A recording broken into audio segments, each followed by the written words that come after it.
Welcome back to Rewind of the Living Dead. I'm Damon Martin. And I'm Patrick Guerra. And Patrick, the day has arrived, the night has arrived, the week has arrived. It is finally time for the Stranger Things series finale titled The Rightside Up. I have seen this on Netflix, and as of tonight, I've also seen it in a movie theater. So I have both experiences. I know you have as well.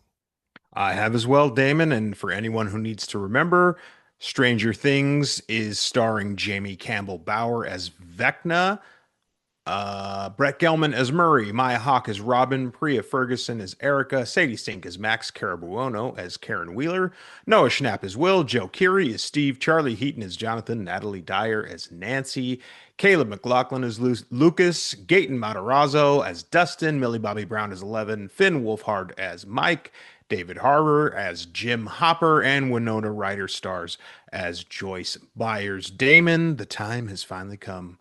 We are here to say goodbye to the world's most favorite show. Let's be honest. Everybody seems to just love Stranger Things, but it's time to say goodbye. And we said goodbye with a 2-hour finale. I think that's how you do it. I'll actually want to credit our part-time producer, Real Dumb, for saying something to me that I thought made a ton of sense. And he said, TV shows should just have movie endings. Because I think we talk about, you and I talk about TV shows all the time, even when we're not on the podcast. And a lot of people talk about how it's tough to end a TV show. It just is. And I think it was Rob McInerney, I think the guy who does Always Sunny, was saying like they don't ever have plans to end Always Sunny because he goes, it's how the fuck do you end a TV show? It's like almost impossible to get it right. There are rare instances that have gotten it right. But for the most part, it's actually really tough, and it usually disappoints some, if not all, of the fan base. I think Game of Thrones, everybody seemed to be disappointed by the end. It's tough to end it. And Real Dumb says, just make a damn movie. Go make a damn movie. In the world of streaming, time doesn't matter anymore, so you can have a 2.5-hour movie to end it. You could have a trilogy of movies to end it. You got something like Stranger Things, Damon. They ended it in style. They said, let's go to the movies. Let's take our 2-hour finale. The Duffer Brothers very famously want to do movies. Let's make it a movie. Let's put it in theaters. Now, of course, it's Netflix, and it's definitely going to be released on Netflix at the exact same time. Netflix will have it no other way. That concerns me, but that's another topic. I went last night on New Year's Eve to the theater, 7 p.m. It was the most packed I've ever seen the theater in my life. It was smoky in there because they were cooking popcorn nonstop for the throngs of crowds that were there to see it. I'm not a big drinker, so like New Year's Eve is not like me going out to party. I got kids and stuff like that, so there's not a huge like necessity to go to a house party or a club or something like that. I like a good night at the movies, and on New Year's Eve to see a packed house, I mean loaded house of tons of people. People were like dressed up in like New Year's Eve attire and shit like that. It's fun. It's a cultural event. I like that. And I have a lot of criticism about Stranger Things, and that is not changing at all. But what it is, and much like Game of Thrones, much like Breaking Bad, much of the most talked about television of all time, it gets everybody talking. It gets everybody to have dialogue. It gets everybody to mix and match their opinions, to talk about the things that are important to them, about the show, about storytelling in general, about the characters that they love. It creates community. And I love that. You're going to hear me say a lot of negative things about Stranger Things tonight. A lot. But I love that it brings people together. That is invaluable to me, and that's why I love this stuff so very much. So I want to throw this out there. We didn't say it at the top of the show. I want to mention now. We are full spoilers, by the way. We are not doing non-spoilers this episode. So if you have not seen the Stranger Things finale and you don't want it spoiled, back out now. Come back and see us when you have, because we are not pulling any punches. This is full spoilers from here on out. So just be aware. And I agree. I think there's certain cultural phenomenons, those moments in time where it feels like everybody wants to be involved. I remember when The Sopranos ended. I remember when Breaking Bad ended. I remember when Lost ended. I remember when Game of Thrones ended. These are all shows I watch, by the way, and I'm not saying like I'm the peak of TV. I'm just saying those all felt like really cultural, phenomenon moments for me. And those all, again, all just happened to be shows I watched, but those all felt like that, where it's just like everybody wanted to know. And I have noticed a trend with Stranger Things that almost bugs me a little bit. And here's what it is, Patrick, because like there are shows I've started and not finished because it just Yeah. got bad or it got stupid or I just lost interest. And even if they were popular shows, I just tuned out. I'm not going to sit here and name names of like every show I've ever started, not finished, and just lost interest in. But it has happened. There's a weird thing with this cultural phenomenon, though, where people keep watching Stranger Things when they don't like it. Now, I know you're a little bit in that camp because you loved the first season, you like season 4, you haven't really liked much else. But to be fair, you have liked at least part of it. At least, I Yeah. mean, for 4 seasons, you liked half of it, which I know that's not a great law of averages, but it's not terrible. And also, to be fair, your kids love it. So, of course, you're going to enjoy it with them. Now, we're probably not going back in time. We're not going to sit here and review Peppa Pig or some shit that your kids watched when they were little. But I'm sure I didn't you watch sat that through shit. a lot of things. I'm sure you didn't. I'm sure you sat through a lot of things you didn't really want to sit through at some point, whether it's with your wife or with your kids that you're watching. I've done the same thing.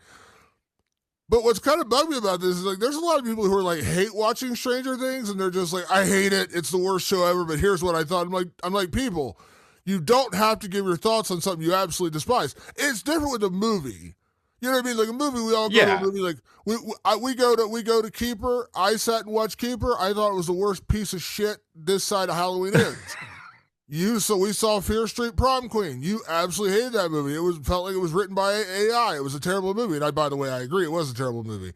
That's a 2-hour movie, hour and a half movie. We're just reviewing. And by the way, we review it good or bad. We do that with everything we review on this show. We say that we don't pull punches on this show. If we don't like something, we're going to tell you we don't like it. If we love something, we're going to tell you we love it. Stranger Things and TV shows are different because that's an investment of time. Like you're not just investing 2 hours and saying, it didn't work for me. You're investing hours upon hours in a show like Stranger Things because of the pandemic and because of the strikes. I mean, we're talking about a decade you've had to invest in this show, even though it's only 5 seasons.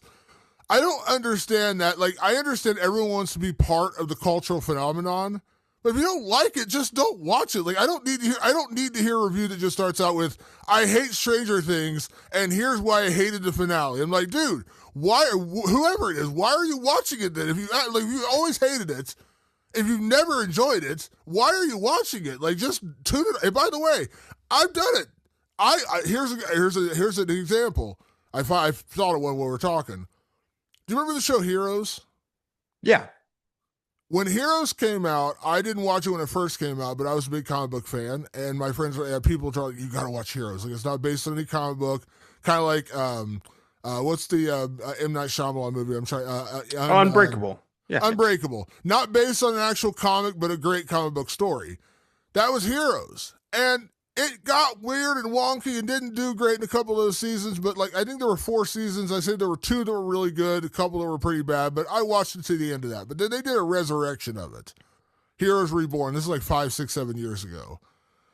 And I watched like 4 episodes, and it was an absolute pile of dog shit. Like, it was terrible. Like, everything I loved about the original series, like, even though the original series had weak parts, there were still elements I liked. This one was just straight up terrible. Like, I just hated it.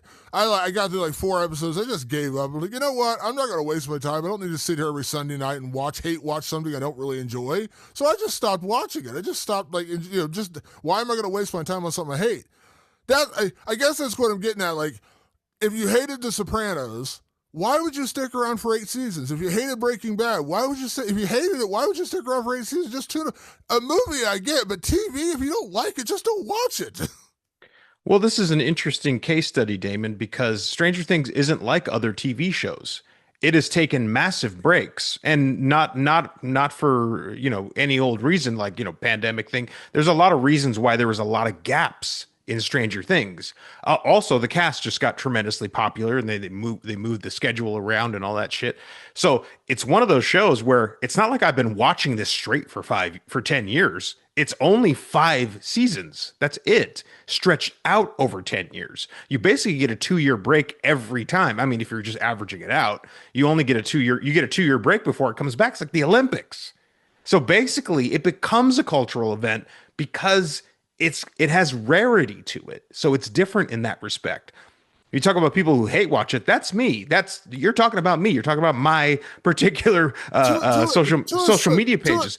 to a But certain extent, but here's the thing. Here's why it's different, Damon. Because I think I know the source of your questioning of like why if you hated the show, why the hell would you watch it?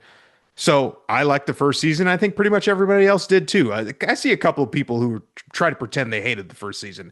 It seemed to be a big cultural event and pretty much popular for the most part. Seasons 2 and 3, I hated, but most people seem to like it. I also didn't have a social media presence like I do now when seasons 2 and 3 were out.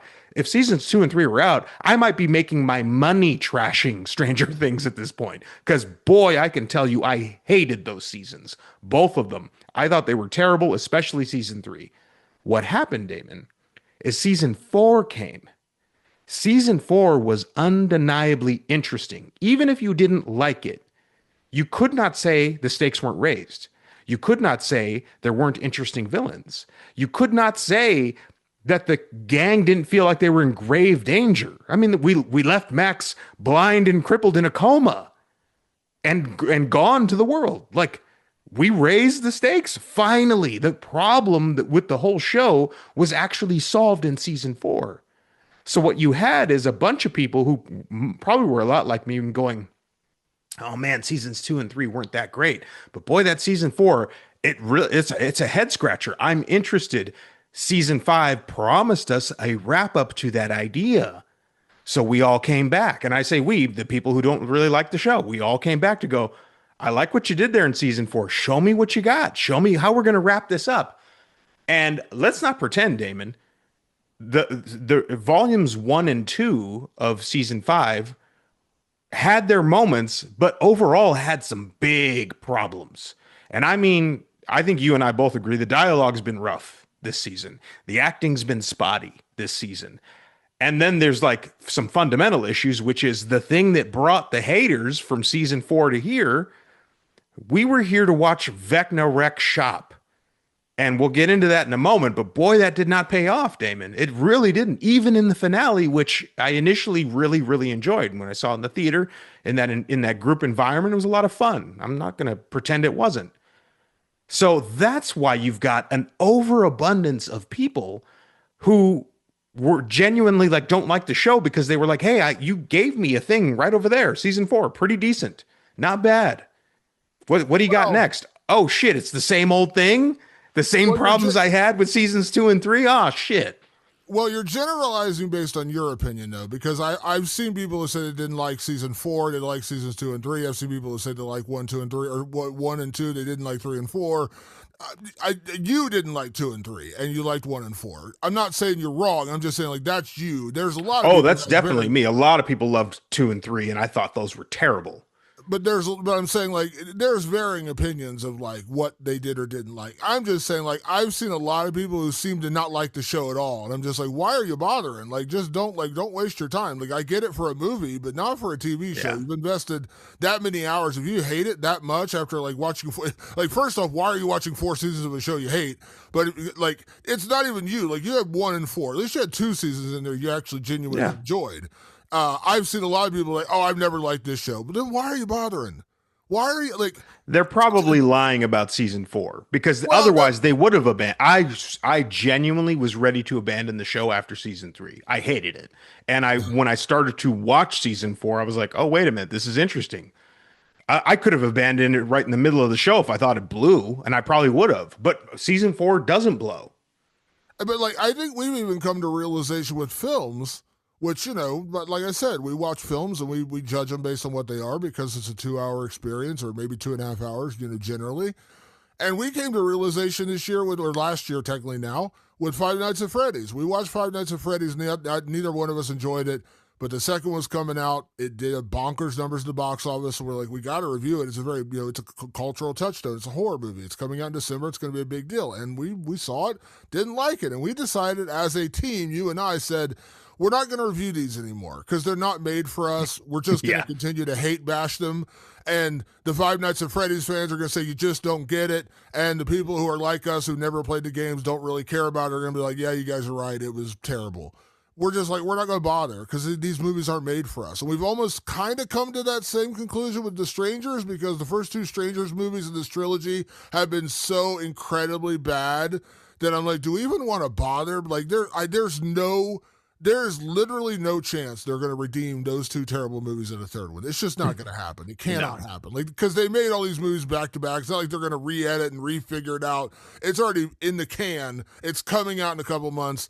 We know it's going to be bad. So we're like, do we even want to bother? Because, like, do we want to just watch a movie that we know we're going to come on here and just shit all over it? I kind of feel like that's a little bit of what's happened with Stranger Things. Like, it's the popular thing, so everyone wants to talk about it. And I get it to a certain extent. Like, it is. It's all anyone could talk about right now because there's not a lot of films coming out right now outside of like a few prestige quote unquote movies, and obviously there's a couple that have done good money at the box office, but this is a cultural touchstone. Everyone had some attachment to Stranger Things, and because it's gone on for a decade, I mean, it feels like everyone gave it a shot at some point or another. I'm just tired of the people who be like, I never liked this show, I never enjoyed the show, and it sucks, and the finale sucks. I'm like, dude, girl, whoever you are, just don't watch the freaking show. Move on. Like, trust me, and I'm saying this not in like an angry way. I'm saying it in like a constructive criticism way. There's plenty of other things you could do with your day. Like, trust me, if I hated Stranger Things, and I don't, clearly, I love it. But if I hated Stranger Things, we wouldn't be doing these reviews. I'd be even like, hey, dude, we should really do Stranger Things. I'm like, dude, I hate that show. Like, all yeah, what's the point to talking about it? Yeah. And also, like, I wouldn't want to waste 8 hours of my time, or like with all the extra episodes of this. I wouldn't want to waste 10 hours of my. I got plenty of shit to do in my life that I don't need to waste 10 hours on a TV show. There's a reason why I haven't binge watched a lot of shows lately, because I'm just like, I don't have the time to invest in this. Like, I watch, like right now I'm watching Fallout, the show Fallout. It's one episode a week on Amazon Prime. It came out like 2 days ago. I haven't had time to watch it because of Stranger Things. I'll probably watch it tonight, tomorrow night, somewhere around there. It's one episode. That's about all I can fit into my life right now. And then tomorrow night I'm going to see a movie that we're going to review on the podcast. I got enough shit in my life going on that I'm like, you know what? I don't need to hate watch a show that I hate and that I despise just so I could talk about on the podcast. Or I'm done harping about it. I'm just saying, like, I've seen a few, it's not overwhelming, but I've seen a few people who are just like, I hate Stranger Things. It's the worst TV show ever. But here's my opinion on the finale. I'm just like, what?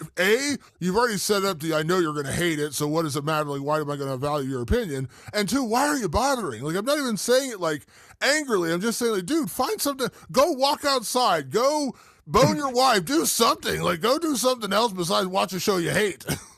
Like, I just think some of those people are being dishonest. That the truth is they did like Stranger Things. It's cooler to say they never liked it, but I'm over here saying I saw potential and I wanted to see it to the end. Like, but that's my individual experience.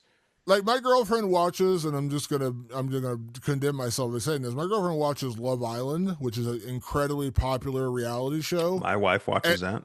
And it is to a certain extent a cultural touchstone because a lot of people watch that show. Like, a lot of celebrities, a lot of sports people. I've watched like 10 seconds of it and I want to stab myself in the face with a soldering iron. Like, I hate reality shows in general, but this show, I think from what my girlfriend tells me, it's like 40 episodes a season or something wild like that. Yeah. Like 40 hours, something insane like that. I'm like, I hate reality shows. B, the like 2 minutes I've watched of it made me want to punch myself in the face. So C, like, I know you love it and I appreciate that she loves it. And yes, I do give her shit about it, but ultimately it's her show. I'm not going to tell her what to watch and what not to watch. But I don't need to watch it. And she knows that. She's never going to be like, hey, let's watch it. She's never going to say that because she knows it's going to be like torture to me to sit there and watch 40 hours of Love Island. That's my point. I'm just saying, like, if you hate it that much, just don't watch it. And if your significant other watches it, guess what? It's okay to have time apart. Let her enjoy Stranger Things, or let you enjoy Stranger Things. Let her go do something else. I'm done ranting. I've just seen so much of that since this show came back, whatever it was, like a month ago at Thanksgiving, where I've just seen like one review is like, I love Stranger Things. Here's my criticisms. That's kind of what we've done because I'm more on the I love Stranger Things. You're more on the I've loved a little bit of Stranger Things. And I've seen people be like, criticism, but I still overall enjoy the series. But I've seen a lot of people be like, I hate this show. It was the dumbest show when it started. It's still the dumbest show ever. And I'm just like, find something else to do with your time, man. You don't need to watch this show. Damon, we might as well just do a quick overview of the end game finale. it almost feels like, and again, I'll credit Real Dumb for saying this because it was what I was thinking, and he just said it, and I was like, I think you're right here. I almost feel like aside from a couple of little things here and there in the show, like Will coming out, I think was a big one. Learning Will had powers. I didn't need the rest of the volumes of season five. I think they should have just made this a little bit longer. Like maybe make this a 3 hour movie and cover all that stuff in the first hour that we got from the last 8 hours of TV. Um, but I feel like almost the finale itself is self-contained. It almost feels like I I needed only a little bit of setup to get to where we are in the finale. The finale really felt to me like everything that I had been waiting for all season. To a certain extent, but I do think the preamble matters in this particular show. Like I said, I think, and I've said this during both of our review of Volume One and Volume Two. I said I try not to overjudge because I got to judge it as a whole. We got to remember the way that Stranger Things has always been written and set up. That's why they call it Stranger Things Five, not Stranger Things Season Yeah. Five. Is they're trying to tell a complete story. When I think about the entirety of Stranger Things season 5 leading into the finale, I do think about moments that have been great, like that giant battle outside the military complex where Vecna walks through the Upside Down and just lays fucking waste to like 1,000 soldiers and just, absolutely destroys everything. And then at the very end, we figure out that Will has powers. Now, you can say to yourself, well, do we need the other 3 episodes before that episode? I think you could do that with a lot of shows. I mean, like I said, I think Breaking Bad is one of the most genius written shows ever, but you could be like, well, you could have condensed this, you could have left this out, blah, blah, blah. That's TV, though. And I think that's where you have to judge it as a whole and not like, oh, well, I like this hour, you should have cut that hour, you should have edited this better. I think we get in movie mode a little bit too much where we're like, oh, they could have cut that out. This is an 8 hour show, it could have been cut down to 4 hours. You're not totally wrong, but I could probably make that criticism about a lot of shows. Like I said, there's a lot of shows that you and I were big Sons of Anarchy fans. Those are 12 to 13 episode seasons in a time when they still did 12 to 13 episode seasons. And if I really wanted to get critical about it, I could go through there and pick that apart and say, you probably could have done Oh this in yeah. 6. So I think that's TV though. Like I know they set these up to be movies, but like it is still TV, and I know it's a cop out. I'm not gonna lie, it's not a cop out when I say, well, I don't want to overjudge because I got to remember this is a part of a whole story. When I think about Stranger Things Volume 2 or Season 5 Volume 2, we both had a lot of criticisms, things that didn't happen. They kind of dragged things out a little bit, and the story got a little convoluted because it felt like they were just dragging their feet getting to this finale. I'm not taking that criticism back. But when I look at it the whole, all 8 hours, and then we get to this finale, did it pay off? Yeah, to me it did. To me it paid off in spades. And I said this last episode, if you watch Stranger Things as a binge watch, which is what every season's been up to this point. Well, season 4 they split into 2 halves, but it was still 2 halves, which even that I was not a huge fan of.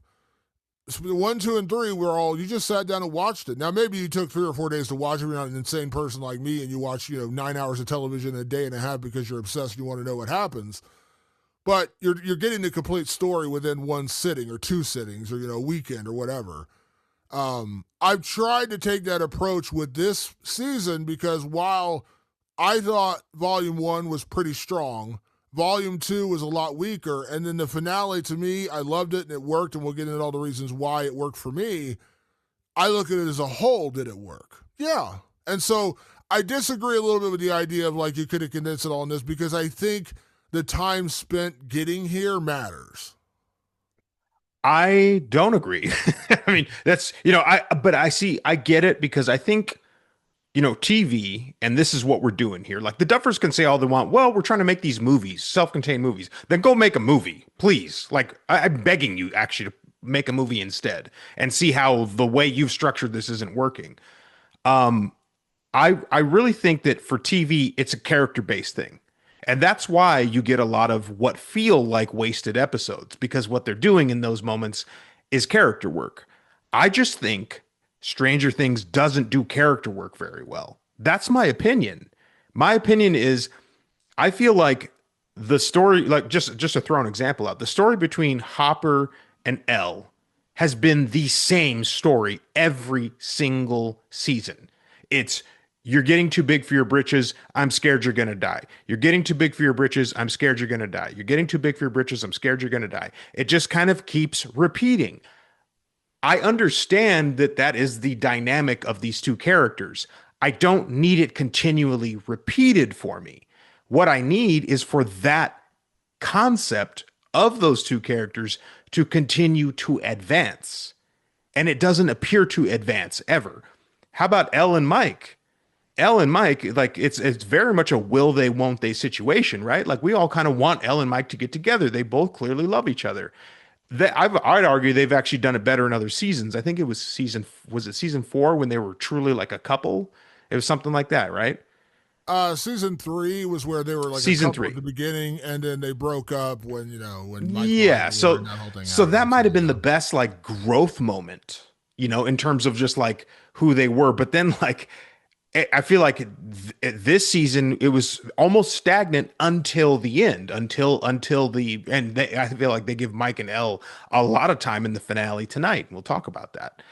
But it's just moment after moment where I take these two characters you love, Steve and Dustin, Lucas and Max. It's the same story stuck in one place, and that's over. Oh gosh, I don't know how many hours of television, hours and hours and hours of television, where a lot of other TV shows that I feel are better at this. Every time that relationship gets revisited, they grow a little more. And I think people have been really harping on the acting this season. I think it's tough to act when your character is continually doing the same thing, that it just starts to become a parody of itself. And this is not just a Stranger Things criticism. I think a lot of TV shows suffer this. In the final season, all the characters are almost a parody of what the characters have been. I feel like the last 2 volumes have been a real problem with that. But that's to me a big flaw of the show overall, because we're evaluating it overall, is that the characters didn't go anywhere until like almost the very, very end. And that's not, to me, not very satisfying at all.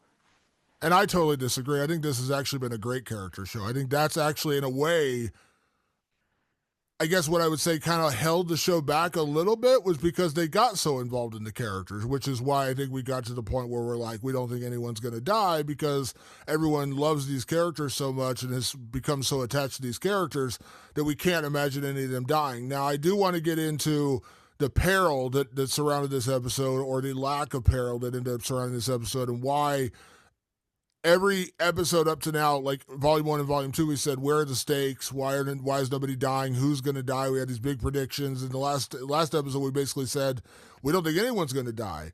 Yeah. And we did get a couple deaths in this episode. We'll talk about that. And by the way, I want to get specifically into this episode because we're talking a lot of generalities about Stranger Things. But I think the character work on this show has been phenomenal, and I think that actually created the conundrum we were dealing with, which is how do you kill someone off that everyone loves? And when you got people dedicating pages to saying, if you kill Steve Harrington, I'm going to jump off a bridge, basically, like you can't kill Steve Harrington. Yeah. You've done something right, because there are definitely shows that I've watched that people liked, and they're just like, there's like maybe one character they're attached to. Like I loved Lost, and you can complain about how they ended Lost and how they never really knew the direction they were going in, but there were a couple of characters people attached themselves to. People really like Sawyer. People really like, but like that was just a great show, great mythology, and people loved the show. And it wasn't really about who lived and who died. It was really about solving a puzzle. Like, what is the island? Why did they land here? I'm not going to rehash Lost, but that wasn't, even though that was a very character driven show, people weren't as attached to the characters. They were attached to the story. Stranger Things, like I said, I did totally disagree about the character work, because people have become so attached to these characters because you spent so much time with them and you get to know them so well. And I would disagree with the idea that they haven't grown or evolved. I mean, when you talk about, like, let's just use Mike and 11 as an example. When Mike and 11 meet, they're literally 10 years old. Like, they're kids. They're Yeah. babies, basically. And obviously, Mike has a little crush on this girl he just met, and he wants to save her because she's obviously in peril and in danger, not knowing that she doesn't really need his help because she's a, freaking superhuman, whatever. And then you get into season 2 when she's not even there. I mean, they've taken her off the canvas because Hopper is hiding her so she doesn't get found again. And then she ends up leaving on that adventure of her own to meet her other quote unquote family or whatever. And when she finally comes back, Mike, because that entire season of season 2, Mike is like emo Mike because he's sad because 11's gone. Like he started to fall for this little girl, and he's like, that first crush, and then she's dead supposedly. Like he thinks she's gone forever. And then when she finally comes back, he's like, oh my God. And they had that really sweet moment at the end with the dance where they finally have a moment together because they've just been separated this entire time. Getting to season 3, they are finally a couple, but they're only a couple for the first couple episodes. Then she breaks up with him because he lies to her, and they spend a lot of that season apart until the very end when they kind of get back together, when Mike kind of comes clean and says, like, here's why I lied to you, and here's what I didn't understand about relationships, because I'm like 13 or 14. I clearly don't know about women, which, by the way, I'm in my 40s. I still don't know about women, so that's never going to end. I know nothing. And then you get to season 4, and they're together, but they're also dealing with other issues, which is 11 doesn't have her powers anymore, and she's living in California being bullied by these awful, awful girls who absolutely deserve to get their face smashed in with a pair of rollerblades. And when Mike comes out to visit her, she's trying to put on this veneer, like being happy. Like she's like, we moved on. Hopper's dead, but I've got this new family with the Byers. I'm living in California. I want to put on this veneer of happiness. And so he shows up, and like they think everything's great, but then he sees right through it when she realizes that she's been horribly bullied, and it's a really bad situation. And then, boom, they're separated because they come to get 11 because they need her to get her powers back because of what's going on with Vecna. So they're separated for almost all of season 4. When they finally come back together, 11 has kind of harped on this idea that Mike never says he loves her anymore. Like he just kind of avoids that question. And he finally realized, like in that moment of peril, he's like, yeah, I love you. It was just, I was a dork and afraid to say it because men are stupid. And by the way, we are stupid. And so they finally come together. When you get to season 5, they've reached their conclusion. Like they are a relationship. They are solid. They are foundation together. And we don't get a ton of them together, just like, fleeting moments where like he comes in and hugs her and she goes off to train and, they go on their separate missions. They always hug and kiss or whatever. And then this final episode really brings it together with like, we're finally going to have a normal life together after this is done. Like we're going to finally just be able to be a normal couple where one of us isn't getting drawn into fucking life or death situations every 10 minutes. We're going to finally be a couple. And then obviously we know what happens at the end. We'll talk about that in a little bit. So I totally disagree. Like, there's a huge character arc and a huge story arc with that relationship. But I understand you're going to have a difference of opinion. I'm just saying. No, no. You're actually proving my point.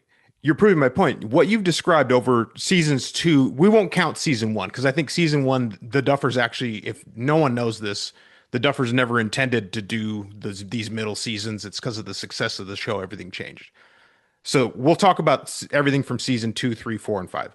What you described is literally what I'm describing. Mike and Elle have distance, and then at the end, they come together. You literally just broke it down season by season. They do the same thing over every season. That's exactly my point. And you just described it. You literally just described it by breaking down Elle and Mike's relationship for over those 4 seasons total. It's literally the same pattern. They have a bunch of distance, then they come together again. They have a bunch of distance, then they come together again. That's what I'm saying is across the entire show, all the characters are doing that. And it's frustrating. That's not growth. But you're saying distance when it's actually various problems that keep them apart. It's not distance. It's not just distance. Like no. I'm trying to simplify. I'm trying to simplify it. I'm not trying to repeat everything you're saying. But I'm saying on a conceptual level, that's exactly what's happening. Distance pulls them apart, and then they come back together again. It would be interesting if from season to season something else. But obviously the plot of the show is something that will always get in the way. But it always ends the same way. I'm just like, that's just spinning your wheels. But let me ask you this question, because we're talking very specifically about Mike and 11 here. And but my point to that though is that applies to Elle and Hopper. That applies to Steven. Sure. I'm applying it to everybody, not just them. But let's just talk specifically about 11 and Mike and that relationship. And now you say they're spinning their wheels and they're like apart, they're together, they're apart, they're together. I get what you're saying. I totally disagree on like how they've executed that. Like I said, in season 2, they literally thought she was dead. That's different than being distant. They literally thought she was dead, like she was not coming back. And Mike was emo Mike because he thought the girl he was starting to like have a big crush on was dead. Like there's a totally different situation, and it makes it that much worse because Hopper knew she was alive and never told him. Like that's why he was very despondent and emo that entire season. And he finally gets reunited with her, and it's like, oh my god, she's actually alive. That's relationships, though. Like, think about any of the great shows you've watched that have, like, a focus on a relationship. Think about, I mean, I think The Sopranos is the greatest television show ever written, ever directed, ever produced, period. Look at the relationship between Tony and Carmela. Every season has kind of a similar arc. Tony does, Tony cheats on her. He has the only really, truly, if I really want, and I'm talking about the greatest show ever made, the only real, difference in that relationship is when Carmela finally got fed up with Tony's cheating, and they got one season where they're separated for half the season, and they were going to get a divorce. They got back together, and the same shit started up again. He's cheating on her. He's still being a philanderer, still being the normal Tony Soprano that he is. But they had their ups and downs. But that was a relationship. I don't ever hear anyone saying oh, that was not a good character study of those two in a relationship. They went through the same thing every single season. Tony being a shit guy and cheating on his wife constantly and lying to her and then doing something nice for her at the end. And they always kind of find a common ground. They had that one season where they were separated. And even then, it still ended up back in the same place. That's relationships. I understand you're saying this is a bigger problem as a whole of Stranger Things, but I'm saying that's television. When you're making 7 seasons of a TV show, you're gonna have that. I just brought up Sons of Anarchy. Think about Jackson Terror. Oh my God. That was another one where it's just you kind of go back to the same thing over, but that's relationships. And also, I'm not saying, I think the character growth here from season 1 till now, because you're literally dealing with kids growing up. You know what I mean? And I think even a Hopper character, when you first meet him in season 1, he's kind of a dick and seems like a careless dick. He doesn't, he's obviously still very traumatized by the death of his daughter and the breakup with his wife. And when you first meet him, he doesn't seem to really give a shit. When they come in and Will's missing, he's we'll look into it a day and a half. Don't worry about it. I'm sure it'll be fine. He gets drawn into it, and as seasons go on, you realize the pain that Hopper was dealing with the loss of a child, and why he becomes so attached to Eleven. Sure. Because he's in a way he's almost I know it's terrible to say this, but kind of replacing a daughter he lost. Yes, 100%. Yeah. And then developing that relationship with Joyce, and then finally coming when they think he's dead and they bring him back in Russia, and they finally get together because they've just been hiding their true feelings this entire time. And in season 2, Joyce had Bob and all that kind of stuff. But when you look at Hopper, look at the growth of that character from when. And I know you're talking about the relationship he has had growth, but as an adult, right? He was in a low place, very low place when we meet him, and then he has something to live for and fight for. I'm not saying the show can't do good character arcs.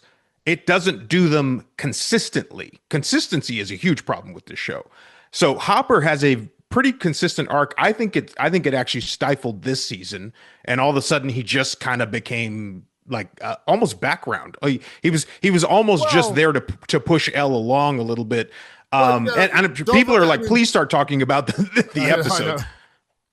Well, and to your boy, I would disagree. Remember, he was going into the Upside Down strapped with a suicide vest, not telling anyone. He was. No, not this episode. No, I'm not talking. I'm talking about this episode. But I'm talking about as a whole, in this season. He absolutely had growth because he was basically lying to his daughter this entire time about going in to find Vecna. He was going in there to kill him and basically saying, "I'm never going to come home to you," which obviously we know. What? Yeah, I kill myself so you don't have to. Yeah, right, it's that whole. He's trying to stop her. All right, we've done a lot of preamble. Let's get people are all right. You talk for 35 minutes about the show. Let's talk about this actual episode. Patrick, when we pick up this episode, we're literally just picking up from the end of the last episode, which is all of our heroes are piling into a van or piling into a truck, heading into the Upside Down to execute this plan to get to the radio tower at the Squawk and wait until the abyss starts to kind of come down upon them from the breaches.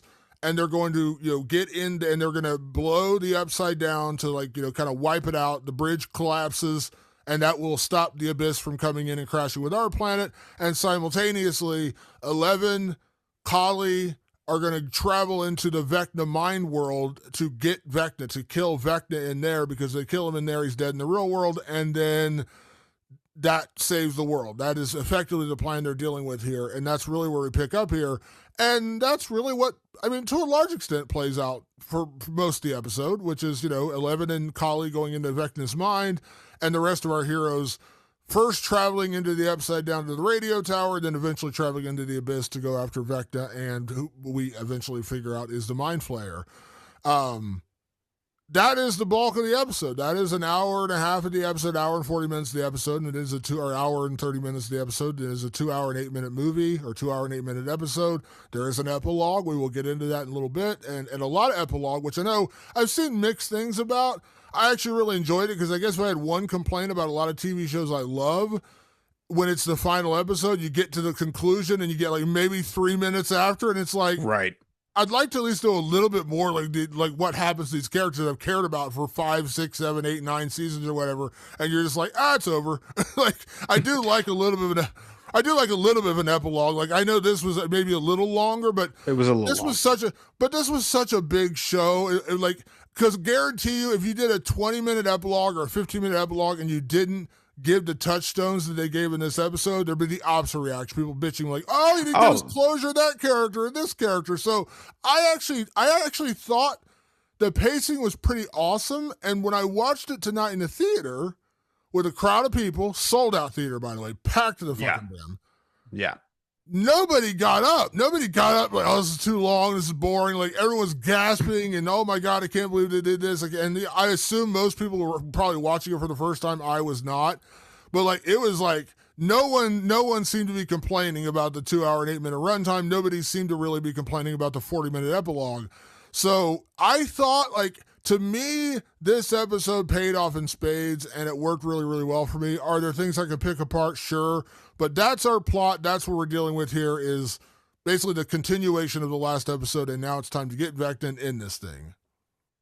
Since we're on the topic of the epilogue, my kids were not fans of the epilogue particularly. They thought it was going on too long. I thought it was going on too long. But here's what I found really interesting.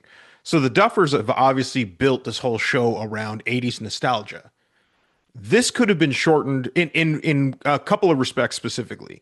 The big one was the Steve, Jonathan, Robin, and Nancy part. Goes on really long.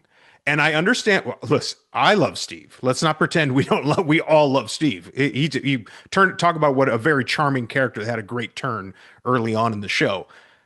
It's a little long, and I'm so interested in why the Duffers, for them specifically, didn't do the classic 1980s nostalgic music over image with the words. It was right. Like the montage. The montage where it's like, it's dun, dun, hey, hey, hey, hey. And you're getting images of what Steve is now doing, of what Jonathan is now doing, of what Nancy's doing, of what Robin's doing.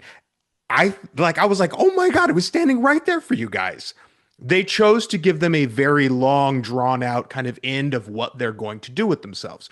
I was like, oh my God, it was right there for you guys. It was teed up for you guys. That's actually my biggest complaint about the epilogue. Like, I'll leave that there, because I think the rest of the epilogue, and we can get to that in a minute, was like appropriate for those kids, because in my opinion, the kids are way more important than the older kids. The older kids we love. Well, I love Steve. Pretty much no one loved Jonathan. I always enjoyed Nancy. And I do not like Robin as a character. That's official. That's on the record. And I noticed that in my sold out crowd, every Robin joke in the show did not land. No one laughed at a single joke that she had. Like, she was not playing to my crowd. I'm sure she played to other crowds, but I was like looking around going, oh, you all think she sucks too, right? Okay, great. I want some vindication here. Robin has been my least favorite addition to the show, period. But I digress, Damon. That's how I feel about that portion of the epilogue. I was like, oh my God, it was right there for you. It was perfect. It was a perfect like Breakfast Club ending. And instead they drugged that out. That might have been about 20 minutes of the epilogue by itself. Yeah, I'm not. I tend to agree. If you're going to make me criticize the epilogue in any way, it is drawn out a little bit with that part of it, because I think everything else really works. I think the graduation scene works. And I Yeah. think the playing D&D to end the series was just, I mean, that was spot on perfect. And there's Literally, a very important part to that, that and there, D&D. Yeah. yeah, and there was a callback literally to the first episode. That's literally how the show began, with them playing D&D in Mike's basement. So like it was a perfect like conclusion to the show. But yeah, I would agree. Like we didn't need all of that. They could have probably condensed that down to about 6-7 minutes, and not like it felt like 15. I don't know if it was 15. I don't think it was actually 15 minutes, but it felt like 15 I'll tell minutes. you this, Uh, it was way longer than it took to defeat Vecna. well, Way okay. longer. So so I watched it. I watched the finale last night when it came out on Netflix. I wanted to watch it at home because I knew the crowd might get loud and cheer, and I didn't know. My audience did cheer a little bit, and there was some clapping and some moments, Yeah, but we had that too. it wasn't like overtly crazy. But I didn't know what to expect, so I didn't want to watch it for the first time in the theater. I want to watch it at home so I really could like take in the episode and then watch it in the theater the next night, which is what I did. So when I watched it on night one, and I watched a couple of reviews afterwards, a lot of people were like, "Oh, the battle with Vecna was just too quick." And the battle to Mind Flayer was too quick. And I was like, all right, okay, I kind of see where you're coming from. But then I rewatched it tonight. I mean, I guess to a certain extent, like, here's the thing. When you think back about all the battles in this show, you think back, I know you hated season 3, but like when the Mind Flayer attacks in the mall, and that basically lasts for an episode and a half, where they attack the cabin and then they attack the mall, and it gets drawn out. And I've heard a lot of people that dislike that episode say, well, all it was a battle. There was nothing else happening. You're just literally fighting like this smoke weird spider creature. Nothing else is happening. So it's a weird balancing act, because when I rewatched it this time, 11 goes into Vecna's mind to stop him, so the Abyss is like she can stop the Abyss from crashing into our world, and that's like he's basically what by the way, I want to pat myself on the back. I said, is he using these children like batteries in the Matrix? Remember that from the very, pat myself on the back there. I called that one from the very beginning. Is that what he's doing? And he was. And so when she goes into his world, into his mind, and basically crashes him out the window and saves the children and stops him from using them as like human batteries, that's part one. And they have that confrontation in his mind where he grabs her and he says, I want to see into your mind, which he uses against her when he goes and like basically attacks Hopper. And that's that whole thing. So that's one battle. And then obviously you go into the Abyss, where the rest of the characters show up and they start attacking the Mind Flayer, when the Mind Flayer kind of wakes up and attacks them. And then obviously 11 shows up to kind of save the day and goes inside the Mind Flayer, where Vecna is like held up and actually has to kidnap children. And their battle is 5 minutes, maybe, like not much. But I'm not justifying. I'm not saying you're wrong, by the way. I'll totally disagree with you on some things. I'm not saying you're wrong about the protracted battle, the very shortened battle. But here's the thing. This isn't a martial arts show. This isn't like a boxing show or like a show where like they're hand-to-hand combat. Better not be. They're literally using telekinesis to chuck each other across the room. I think you can only go so far with that before it just starts getting a little ridiculous, because they're not punching each other, which, a grown monster punching a 16, 17-year-old girl would be a little weird. They're literally using telekinesis. Like, I think about, like, when I watch, like, X-Men movies, like, yeah, there are drawn-out fight scenes in those movies, but a lot of them are, like, pretty quick. Like, they're moments. Like, like, Magneto just grabs a hold of Wolverine because he has adamantium bones, and he chucks him across the room because he can control metal. And so, like, I think it just depends on what you're looking for. So I think, like, in that regard, what they did made sense. And the battle does. I mean, yes, the final battle is pretty short, but the battle actually lasts throughout the entire episode, from the moment she gets into his mind to break him away from the children, all the way to the very end, when she actually has to fight inside the Mind Flayer. So you're not wrong. It's shortened. It's not a very long battle, but I still felt like it paid off because it ended up being Vecna versus 11, and technically kind of Will as well. So let's go in order here, so that way we don't bounce around too much for the audience. Let's start back there in the house. The plan all along is that that 11 and 8 are going to go into the house, and they are going to take the kids out from Vecna's spell.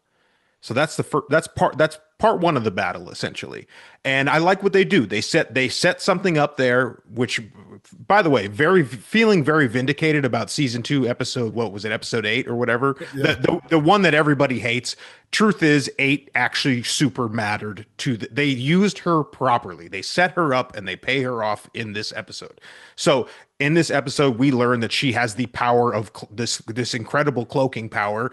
Well, where she's always had that. That's what. yeah, she's always had it, but Yeah. we see how it's going to help us win this battle, right? So she comes in, 11 attacks Vecna, almost immediately crashes him out the window, like he doesn't have any ability to fight back against her. But I'll let that rest for a second. And then right when he comes back too, he can't find anybody because 8 is cloaking everybody. Great, okay, cool. And then he and 11 are having their battle. Then Damon, I don't know how else to put this. It just works. And that's my problem.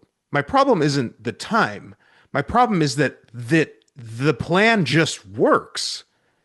And they get out and they run, and then he kind of walks after them. Just help me out here because I don't understand this, and maybe you pick up on it better than I do. Why is Vecna so helpless in the abyss? A guy who we set up in season 4 that could lift people into the air and crunch them with his thoughts alone. And in this same episode, by the way, gives Hopper the kind of hallucination that would drive somebody insane to the point that they might even shoot themselves in the head for what they thought they just did. He's got these incredible powers. Why on earth in that moment did he have no recourse? Why did they just go and enact their plan and it totally worked?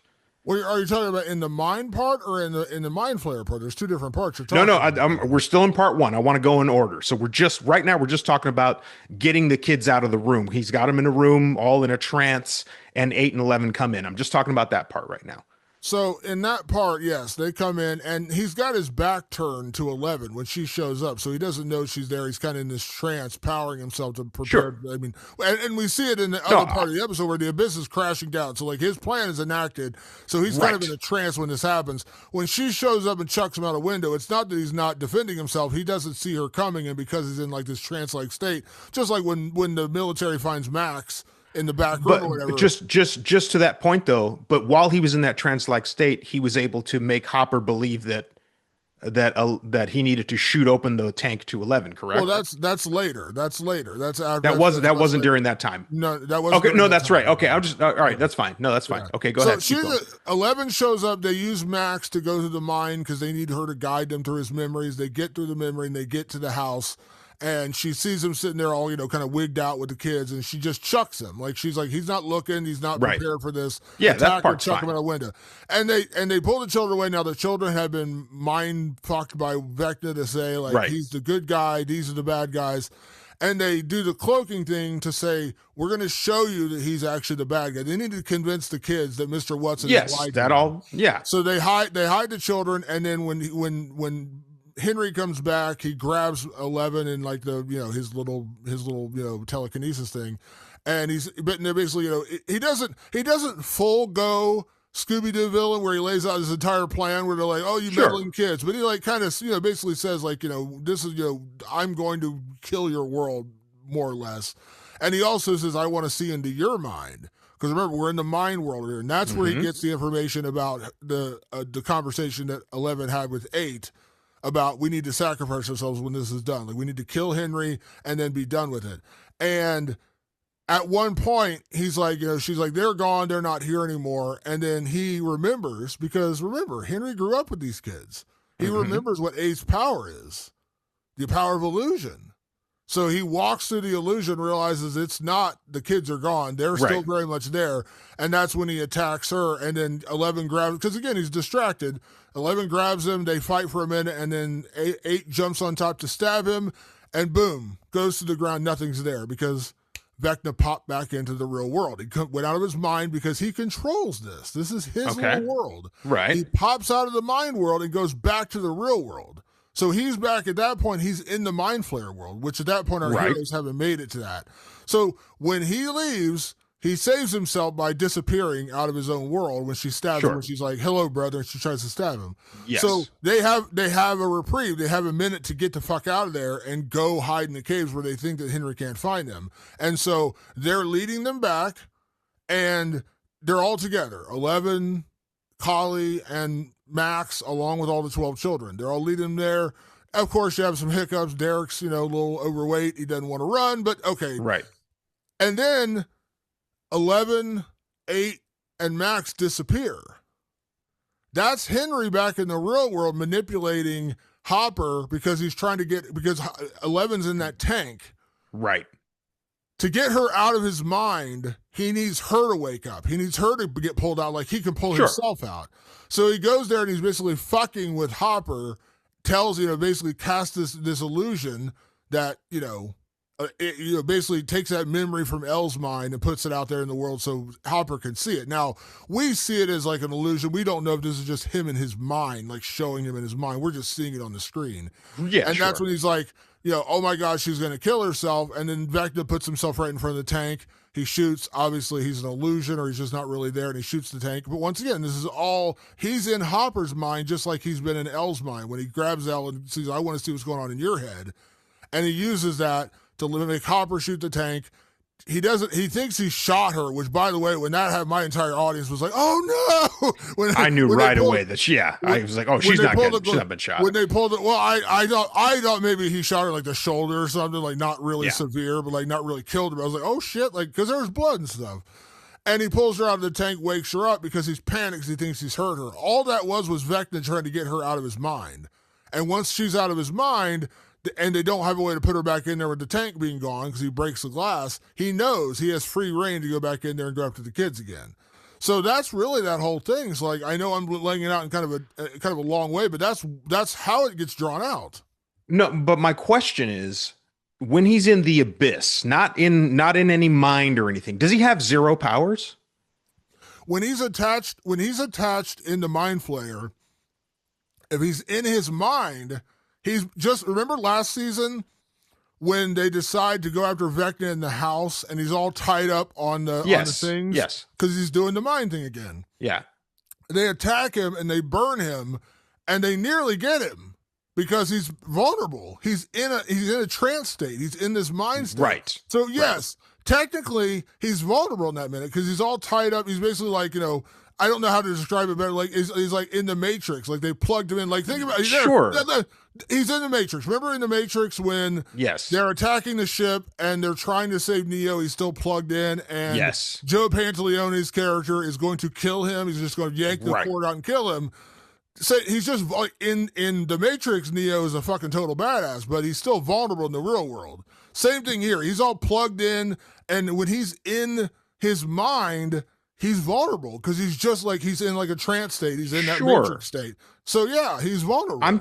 But I'm talking about the form that is Jamie Campbell Bower, the Mr. What's-It, whatever he is, the Mr. What's-It form has no powers. No, he does. Go ahead. When you see him in the mind world, when 11 first shows up, she chucks him out the window. Like I said, he was in that trance state using the power. I get that, but we've broken that. When she chucks him out the window, but when he comes back, he immediately comes in and grabs her and puts her in the air and holds her there. And so that's what I'm saying. So he has powers. This is what I'm trying to. In that world, he has the power to like grab 11 and like freeze her right where she is. Why, when the kids are running to the cave, does he have no power? It's not that he does it; he leaves and comes back. It's like when it's. I'm gonna try and like narrow it down because I'm not trying to get the big explanation. I'm trying to understand why in this moment in the finale he couldn't do anything to these kids that were running away from him.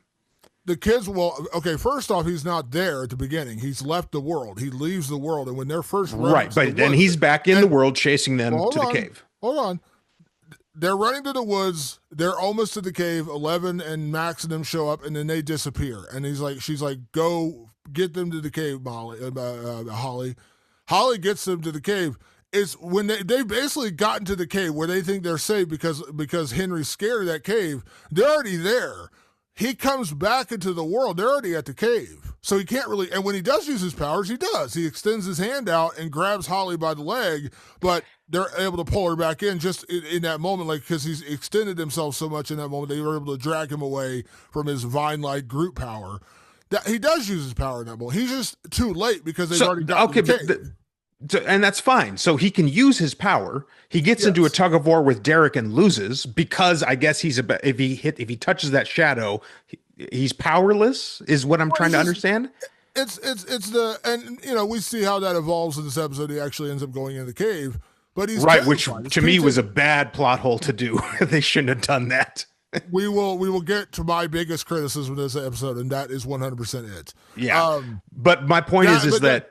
That is a PTSD moment. That is I don't know how, I don't want to belittle like real life PTSD. I just thought of it. No, I just thought of it like a vampire can't touch the sunlight, and Derek barely won the tug of war to pull him into the sunlight.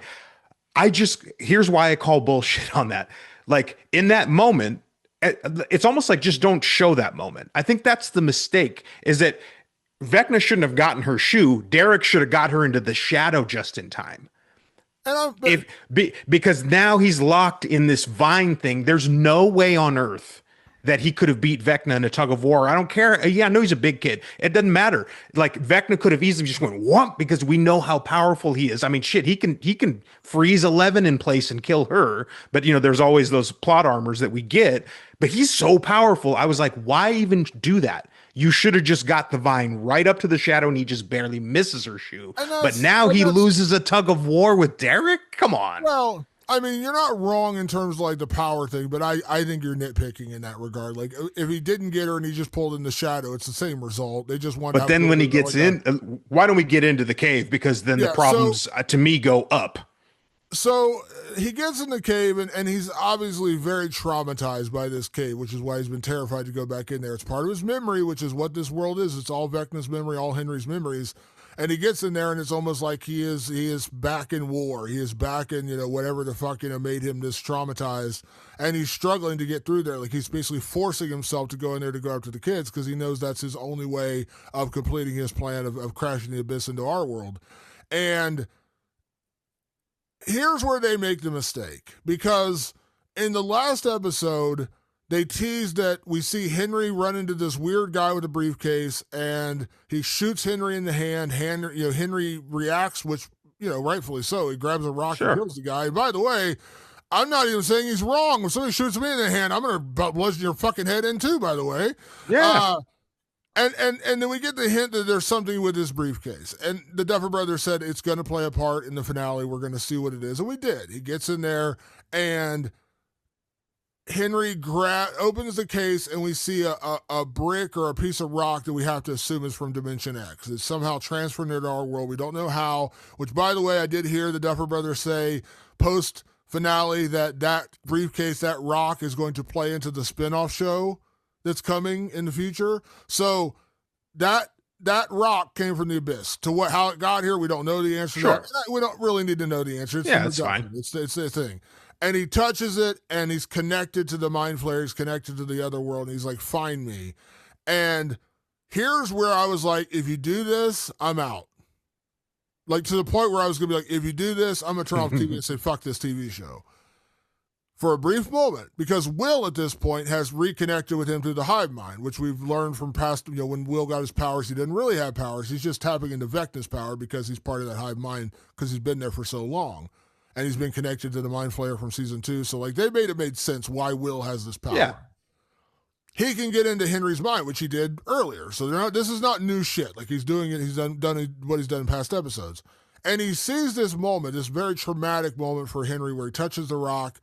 It touches it where he got shot in the hand, so it infects him right away, and it gives him the powers. And when the guy looks at him, he looks at him and does his power and snaps the guy's neck and rips his eyes out or whatever. He's like, oh, shit, I got this power. And Will's like, it's not your fault. He pulls the Robin Williams in Good Will Hunting. He's like, it's not your fault. It's not your fault, Henry. It's not your fault. Not you, Sean. Not you, Sean. No, fuck you, Sean. No, it's not your fault. For a minute, they do that. And I'm like, I swear to God, if they try to redeem Henry Vecna in this I know. I'm fucking out. Like, I was like angry sitting watching the TV. They save it by him saying no. I wasn't influenced. Like, I was always this guy. Like, I was always this fucked up sociopathic little child. This just gave me strength and power to kind of exert that upon the world. Like, it just, he was a whatever, 10-year-old kid. Yeah. He was already on his way there. He was Michael Myers in Rob Zombie's Halloween. He was already killing fucking animals, and he was already a tormented little kid. That just gave him a whole lot of power to do it. And so when they get to that end, he says, no, we are one. Like, we are not separate. This is not him influencing and telling me. He's not brainwashing me. This is what I want too. Okay. That saved it, because I was like, if you try to redeem this fucking guy, if you're turning him good, I'm going to be out. Here's the problem I have with that, Patrick. If the end result is him saying I'm one with the Mind Flayer, why is this a traumatic moment? I know, Damon. it drove me insane. This now what I'm realizing is that the cave is irrelevant. Like, I understand, and what they explain in the show is the Mind Flayer keeps the cave. I don't know how, but just it makes him fear the cave by reliving that moment, I guess, to hide the fact that they are two separate things. That's all he wants to do, right? I'm picking that up correctly. Is the Mind Flayer just wants to conceal the truth from Victor? Like, hey, just so you know, like, we've always been one thing. You don't need to know that you weren't part of me at one point in time. But then he goes and says, well, I don't care. I like it anyway. And I'm like, so you could have gone into the cave this entire fucking time? And that makes the whole, to me, that makes the whole Holly Max storyline legless. And here, trust me, I'm not the Duffer Brothers. They're much smarter than me. And trust me, they got way more money than I'll ever have. They have more money than you, but I would debate you might be smarter. But go on. But here's my rewrite of Living Dead. This thing didn't make sense. It didn't. This was the biggest plot hole. And like, by the way, the idea of the cave being traumatic and you didn't want to go in there, that's all fine. Like, I got all that. It's just when they actually revealed the reason, it was dumb. Like, if he wants to be part of this and it's his idea too, then why is it traumatizing? Like, you know, I know. I was like, what the fuck? If the guy with the briefcase, touched him in his naughty parts before then, like, he's like, hey, little boy, then I could see it being traumatic. If it was somebody that mattered to him, like something. So here's my plot device. Why not just have him relive? We already lived it. Why not have him relive the moment he kills his mother and sister? I'm not saying, like, he's already fucked up. We understand that. He's already fucked up. But, like, that doesn't mean you couldn't look at that moment and say, man, that's, like, when I think about it, like, I killed my own mother and my own sister, and my father went to prison for the rest of his life for it. Yes, we know at that point he was already gone. Like, he was already a twisted little kid. And sure, that's what leads him to Dr. Brenner. But it doesn't mean you couldn't regret it. Doesn't mean you can't have, like, the trauma of reliving that moment of literally snapping your mother and your sister into broken bones. Why not just use that? Have the house, the Krill house. I understand the Krill house in the show is where he takes the kids and he's kind of revamped it in his own little world. Have it be the fucking malt shop down in the Main Street or some shit where the kids are comfortable at. Like, that to me would have been the better traumatic moment. Like, even though he doesn't regret it, it's still a traumatic moment of him literally killing his mother and sister. Because remember, when we first see that in the show, we think it's some other outworldly force. We don't find out till later it was Henry. We don't find out, literally said at the end, that Henry and one are the same person. Why not make it that? Why, like, that to me would be way more, because if you want to be part of this, you and the Mind Flayer are one. Yeah. Why is that traumatic to you? Damon, oh my God.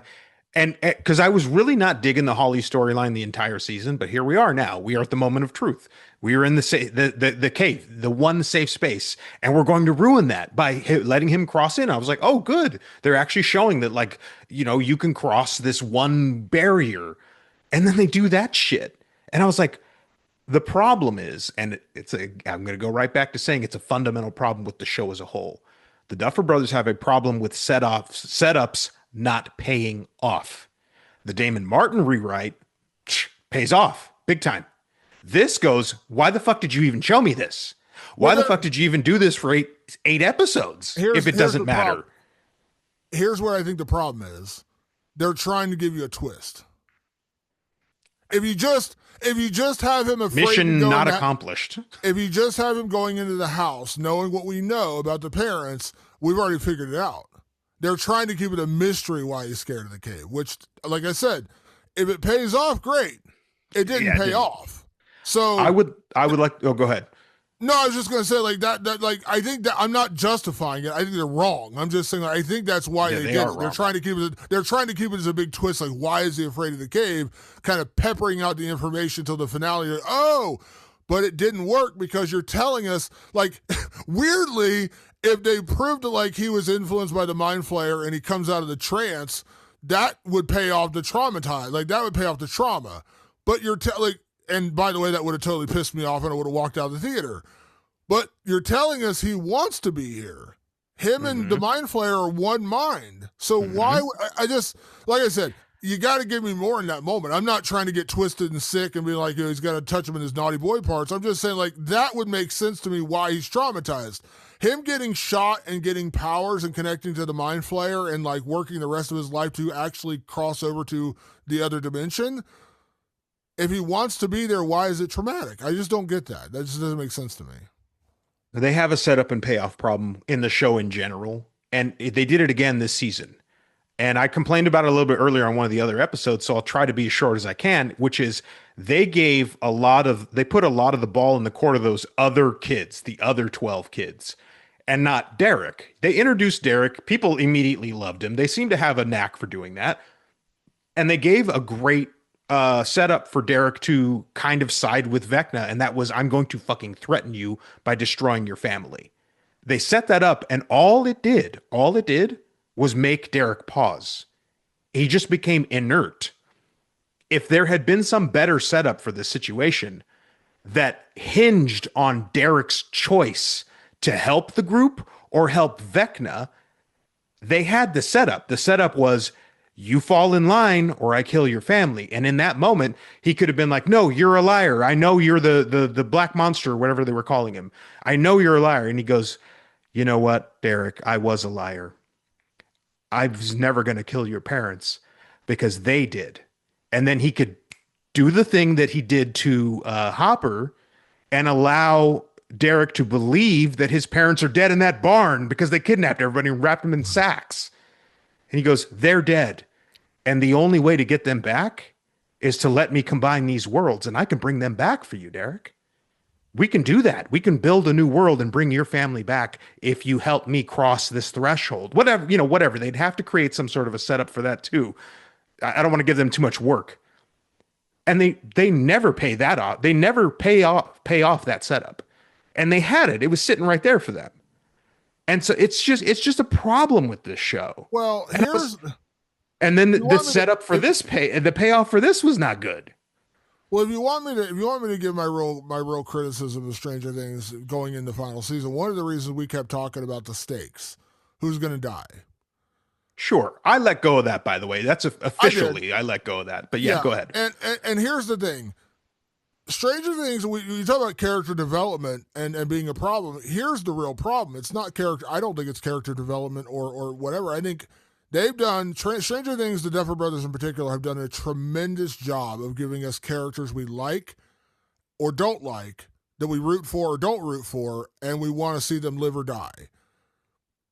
They've done an incredible job of that. You cannot deny that. When you see people literally saying, if you kill Steve, I'm going to jump on. No, I'm not saying you have to say it. I'm saying like the general audience. Sure. Everybody loved Eddie. Everybody loved Bob in season 2. Like, he was such a beloved kind of dork, and everyone loved him. When he got killed, like, oh my God, Bob died. Oh my God, Eddie died. And I remember when Eddie Munson died, which was the character you and I probably relate to the most because we were the most like Eddie.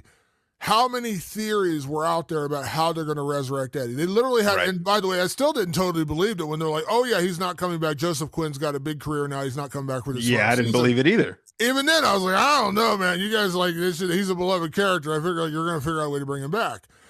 They have an innate ability to bring in people and make you love them. Like when they bring in dipshit Derek, he's a little shit. A little shit, really. Like they call him dipshit Derek for a reason. He's a little shit. By the end of 4 episodes, you love him. Delightful Derek. Everyone's rooting for him. He's become a hero. And by the end of the series, I mean, there's like TikToks and Instagrams dedicated to Derek.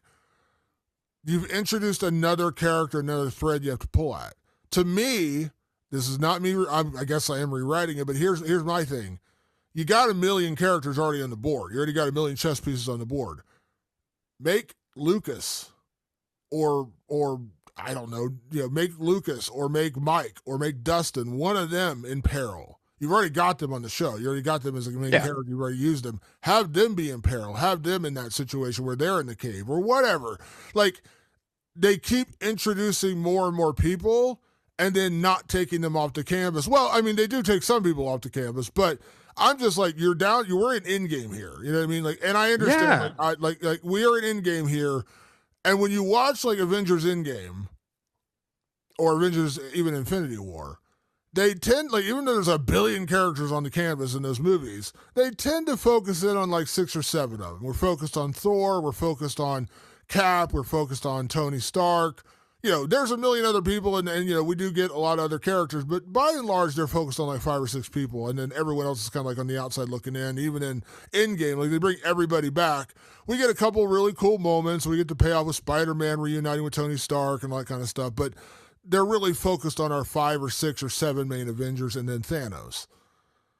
I think that is where they could have honed in a little bit more in Stranger Things. Just kept it with the core, kept it with Lucas, Mike, Dustin, Will, Yes. 11, Hopper, Joyce. Like, keep it with our core, like 8 or 9 characters. They have a really good ability to introduce these characters that people fall in love with. And I know maybe you don't love them, but can't deny the vast majority of the audience loves Oh yes, them. no, absolutely. Then they don't pay. So, like, I agree, like the Derek thing, show him the picture of his dead parents, he kind of falls in line. The finale doesn't bring mention of that at all. Like, they don't, like, I never saw them again, I don't think. Yeah. So I agree in that sense, and I think that if you're going to force me to have a criticism of the show, one would be the trauma thing in the cave, which didn't work and totally doesn't make sense, and 2 would be, we've just put too many characters on the canvas. I'm not even saying you have to kill them off. I'm just saying, like, don't do it. Don't create the characters. I think people are the diehard fans who refuse to even hear criticism on the show are now using that as a shield. They say, this is a kids show. We don't kill people off. It's not Game of Thrones. First of all, you stole that from the Duffer Brothers. They said it's not Game of Thrones, so now you're using it as a shield. 2, this has never been a kids show. It's TV 14. Okay? Do kids love it? Yes. I took my 8-year-old. He had a blast. He loved it. Of course, kids love it. It's still an intense show. So put them in peril. The great Damon Martin says, put Lucas or Mike or Dustin or Steve. I mean, they did a fake out with Steve, which pissed me off. Like a full fake out, like it would look just to like kind of scare you. Put a character that matters to the DNA of the show in peril, and then we save him, and then we all cheer, or them, and we cheer. Like, just do that.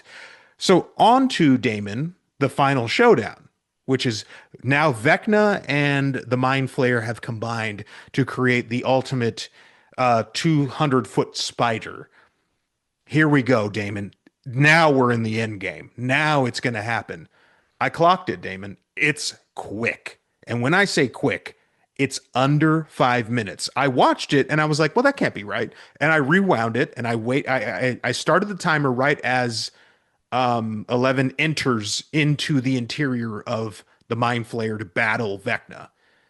And that's when I started the clock, even though it really still didn't get started because they were planning it. And it is largely, I mean, and just barely, by the way.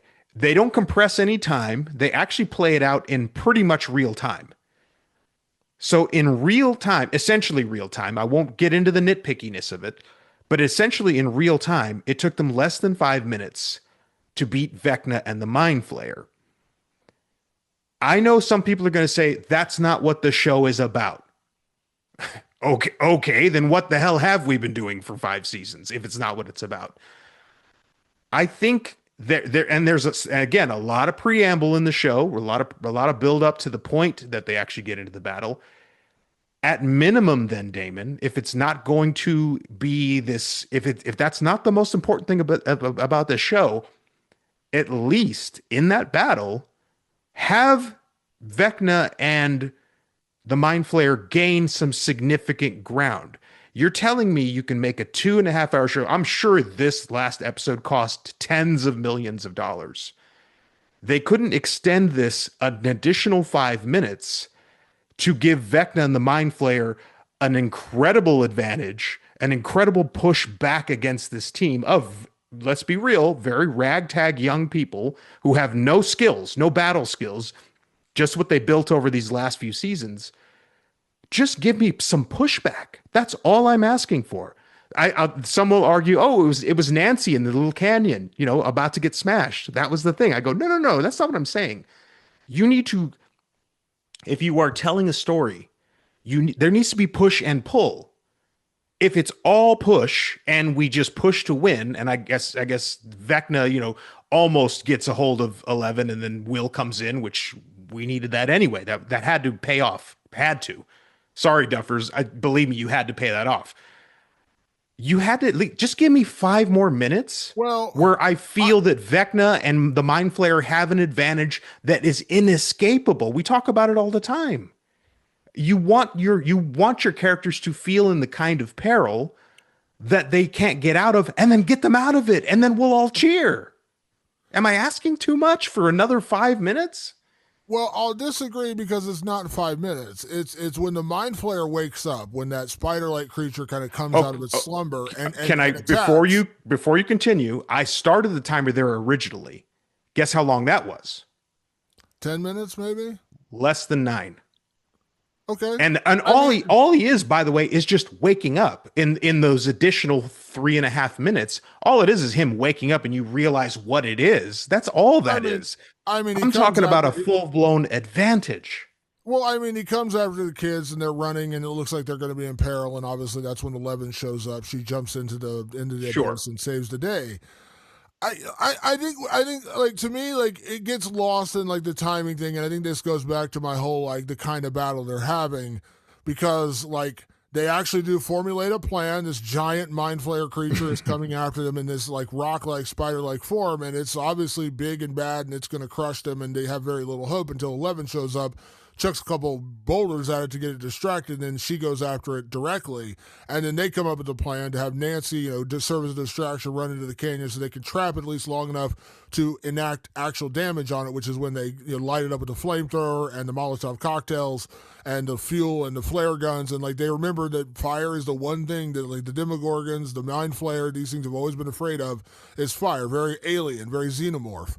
And when they trap it in that canyon, they get it trapped to where it can't move. That's what they're doing. They're just inflicting as much damage on it. And this goes back to the whole hive mind principle, which is if you hurt the Mind Flayer, you're hurting Vecna. If you're hurting Vecna, you're hurting the Mind Flayer. So by hurting the Mind Flayer, when 11 goes in to attack Vecna, she cuts him from the cords, and he falls down.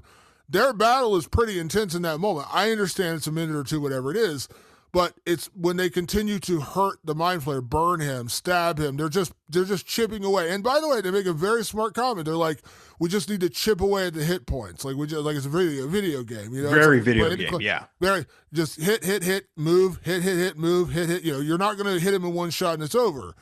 And so they're chipping away at the outside, but I think that goes to the principle about what the core of this villain is, which is a hive mind. When you hurt the Mind Flayer, you hurt Vecna. When you hurt Vecna, you hurt the Mind Flayer. So Vecna is weakened already because they've weakened the Mind. They haven't killed the Mind Flayer at that point. They've hurt the Mind Flayer. They've inflicted some damage, but by and large, that's also hurting Vecna. And that's when they hurt him enough. They're going rumbling inside the body of the Mind Flayer, and Vecna's being hurt because its home, its master, whatever you want to call it, is being hurt as well. And then Will pays off, as you say, in that moment. He gets into his mind and he snaps his arm off, gives 11 enough time to fully take advantage of it, and she slams him into that tooth-looking thing, and she impales him. I think the reason it paid off for me so well is because they made it a point this entire season to say that this isn't just Vecna, it's not just a Mind Flayer, it's always been of one creature. So I've heard people say, "Oh, they defeated the Mind Flayer so easily." Not really. I mean, they hurt it. Yes, they absolutely hurt it. And they used it was too easy, Damon. Well, but I mean, they used the principles they've always had, which is the fire thing. We know that's been like the heat and the fire thing. That's always what's been hurting them from day one, like from the Demogorgons on until now. They hurt it and they weakened it. But that also, by extension, weakened Vecna. So that's also why 11 was able to take him over. I just, like, I don't know that it would have made much of a difference. We saw a 20-minute battle and the same result. Like, we got to the end result of what it was. And by the way, it's because it all led up to this. It's because I understand it's the big video game battle, but I remember when I played Contra and I played Life Force, I played great video games on Nintendo. I'm really showing my age here. I remember playing that game and it taking me hours. Like, I remember, did you ever play the Teenage Mutant Ninja Turtles video game when you were a kid? Like, Yeah, probably not a lot of it, but yeah. You would play for hours, and at the end of every level, it would be Bebop and Rocksteady, and the next level would be Baxter. Sure, yeah, Baxter, whatever. By the time you got to Shredder, the actual battle with Shredder was like 5 minutes, 3-4 minutes, because you took so much time to get to him. And it's like, I'm just saying, like, this is no different than that. Like, they battled Vecna throughout the entire season, throughout the entire episode. The ending doesn't need to be this giant, extended 19-minute fight scene. I don't even need 19 minutes, Damon. What I need is just in that moment, because every little moment you are telling a story. You're a story guy. We've established this. The story of this moment is that everything works out for the gang. I understand that that's our end goal, but in a story, you need some drama. And that we've been saying that, I believe me, it's not even just you and me. Everyone is saying the stakes are too low, the stakes are too low, the stakes are too low. All you needed, and you talk about video games, the video games of yesteryear are kind of rudimentary. The video games of today, you would have this moment in the video game, you would collapse the whole thing, and then all of a sudden it would like reanimate into something much harder or something like that. Or here's a random example. You said that they have learned throughout the series, fire is the problem. Well, what if they summoned rain? What if they summoned a crazy storm? All of a sudden their fire doesn't work and they have to find another way to beat them. I still want the crew to beat them. Don't get me wrong. That's what I think some people miss the point when I say, oh, they should all just be wiped off the map. No, I want them to win. I'm not a dope. I want them to win. But if it is like A, B, C, D, and we win, that's not dramatic. That's not even remotely interesting. And I didn't even realize how short of a time it was, because even with the 11 intervention earlier with the boulder, that's max 10 minutes maximum. And I was like, all they're doing is just kind of chipping away and winning the whole time. There's never any pushback from the fundamental villain of the entire show. The villain is just sort of getting their ass kicked the entire time.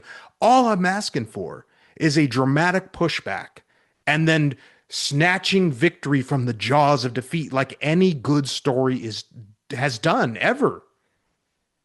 I understand where you're coming from. I just don't think that's like, I think for all of this to pay off, and yes, Vecna is the big bad, the Mind Flayer is the big bad, and then the big payoff in this episode after this, which we'll get into in a second, is the military, when they finally come to rear their ugly heads again, which is, Yes, I'd love to get into that. That underlying threat has been there the entire time. It never went away, and it really paid off in this episode with, like, we learned, like, they're not going to give up. They're not going to stop hunting 11. They want her for their experiments, which has kind of been an overarching theme this entire series. Like, they're not, she's what they desire most because she can power their experiments. I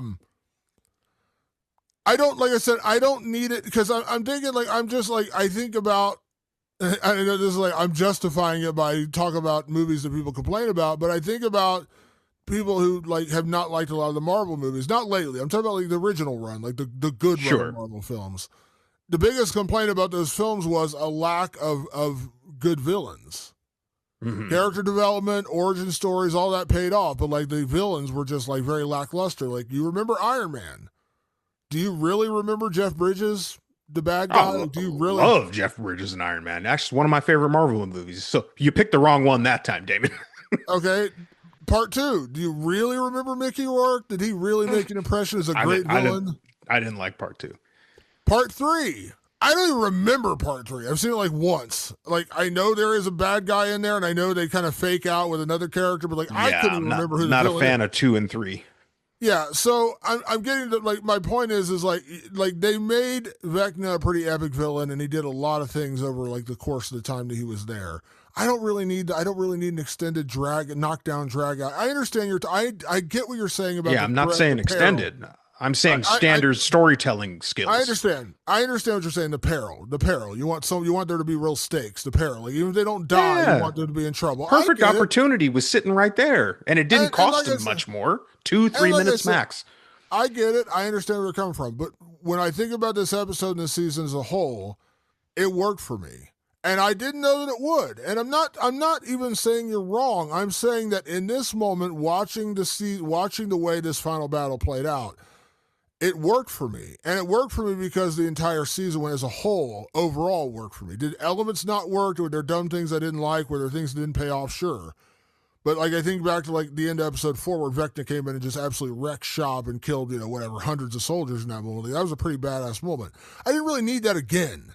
I didn't really need him to go in there and wreck shop with all But our those were a characters. bunch of there were a bunch of soldiers we No, A no, didn't like and I, B I, didn't care about. So it I doesn't understand. really have impact.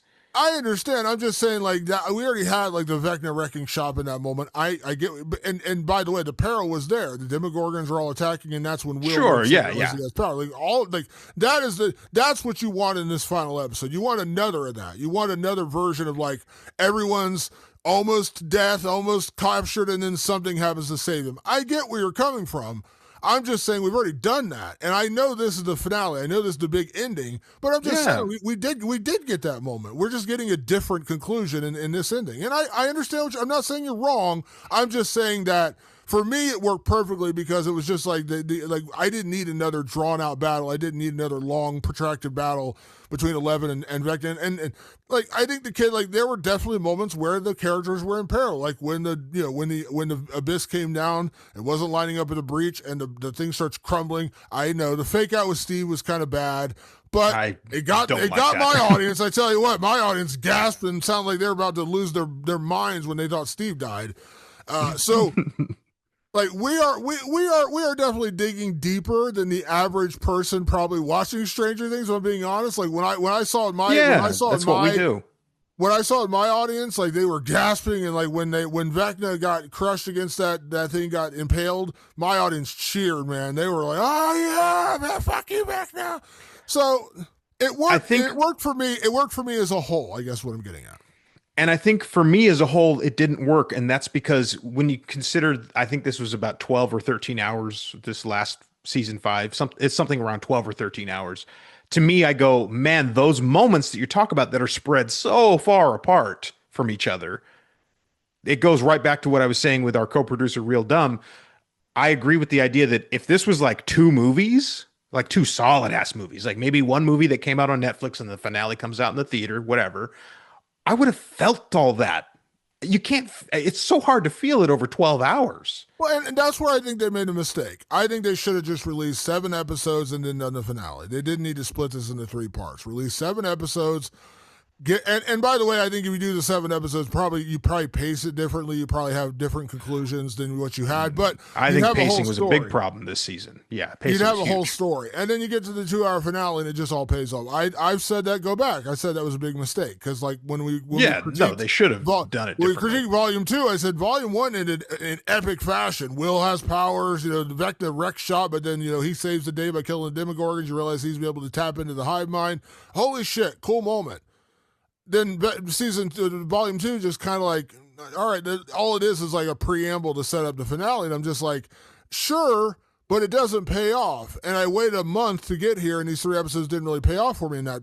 I still liked them. I still like, I liked where it got me to, and I kept saying, got to judge it as a whole instead of the pieces. I think that's the mistake they made. Put the finale in the theaters, and by the way, seeing this in the theater was fucking cool. I'm not gonna lie, like it was really cool to see Stranger Things. Yeah, I on the liked it big in the screen. theater. But yeah, like that's the problem. It was they chopped it up too much. And this is a show I mentioned before was built on binge watching. You should have just put 7 episodes out, do it on Thanksgiving, because then you're saying, oh my God, Will has powers and this and that and the kids and blah blah blah. You're still like you're ruminating on all the crazy shit that happened. When you get to this finale, I'm not saying you can forgive a 5-minute Vecna battle, but you're still kind of ruminating on all the other crazy shit that's already happened. We had 4 episodes, a month break, 3 episodes that didn't totally work for a lot of people, myself and yourself included. And then you got a week and then you go into finale. I think it just would have worked better as like 7 episodes, finale. I'm not saying it would have made it better, but at least you have a bigger part of the story. Yeah, I mean, I think it needs more than just the 7. I think it actually needed less. I think they had Well, too whatever, much time. Yeah, but I'm whatever. getting Yeah, into the weeds. But my point yeah. is like on my end, after judging it as a whole, I go, wow, I needed like a solid 6 hours out of this, not the 12 we got. So it goes to the larger problems I have with the series. But yeah, it does make it a mess when like the whole middle part. I mean, it was a headline it was the lowest rated ever for Stranger Things. Volume 2, Well, season 5 is the lowest rated thing they've ever had. And some that's people like also to use the because, ratings as a weapon. They go, "Oh, well, well, the ratings were so great, so it's immediately awesome." I go, "Well, also the ratings were low for this." well, I'm not saying you're wrong, but I also read a lot. A lot of it was review bomb because of Will's coming out, and people were review bombing it Oh, from fuck that. those people. But I want to be so clear about this. If you have a problem with Will being gay, stop listening to us. Okay? Yeah, We're but I allies. do. And like I don't I I'm those not. people I'm are not friends of the show. I'm not excusing. I'm just saying I did read there was a lot of the review bombs were Sure. that like Sure. I totally buy that. I totally buy that. And those but people don't reflect us because I and think go back that's one of the few things that this season has gotten right is Will coming out and Will's story as a whole. So yeah. and go back to our last episode. We both had criticism. I did too. I did not Yeah, relent yeah. on some of the issues I had with that. But yeah, I do know that some of the ratings were that. And by the way, I'm with you. If you have a problem with that, if you have an issue with a gay character on screen, go fuck yourself. Get out of here. I don't want you as a fan. Yeah, we don't want Sorry, you. I mean, Like straight yeah, up, we don't want you. If you have yeah, problems with gay characters, you can beat it. Like I don't yeah, have a problem saying that. yeah. Yeah, but So so Damon, all that aside, the good guys win, and we all wanted that anyway. But it doesn't end that simply, does it? It can't. And I'm not even talking about the epilogue. I'm talking about 11. Ultimately, this show was about this strange little girl that we found in the forest all these years ago with these incredible powers and the ability to stop this intergalactic threat. They get back out of the upside down, mission accomplished. The gang is feeling good. They're driving through they're driving back and they're feeling good about what happened, and they get out of that truck and they are cornered right away by the military because of course they would be. That's one of the things that makes absolute sense. The military was ready and waiting to intercept them. Absolutely. And 11 decides in that moment, I'm going to make the sacrifice that needs to be made. We've been building towards this moment. I'm going to go into the upside down as it blows and I'm going to disappear forever so that this truly ends. Because without me, the military has nothing to do anymore. They need my blood. They want to create a weapon out of me. So I just need to be gone. And that's exactly what she does, Damon. Or does she? well, so by the way, we didn't even mention that Kali died. I know we just kind of glossed over that she actually did get shot Yes. and died. Which by the way, shout out to Kali because I called it wrong. I thought she was going to be a traitor. She didn't. She did pay I'm off. She so did glad she wasn't. Yeah. And her getting shot, I know you're like, well, you wiped out a character that no one really liked anyways, and like, no one seemed to like that episode except for you and I.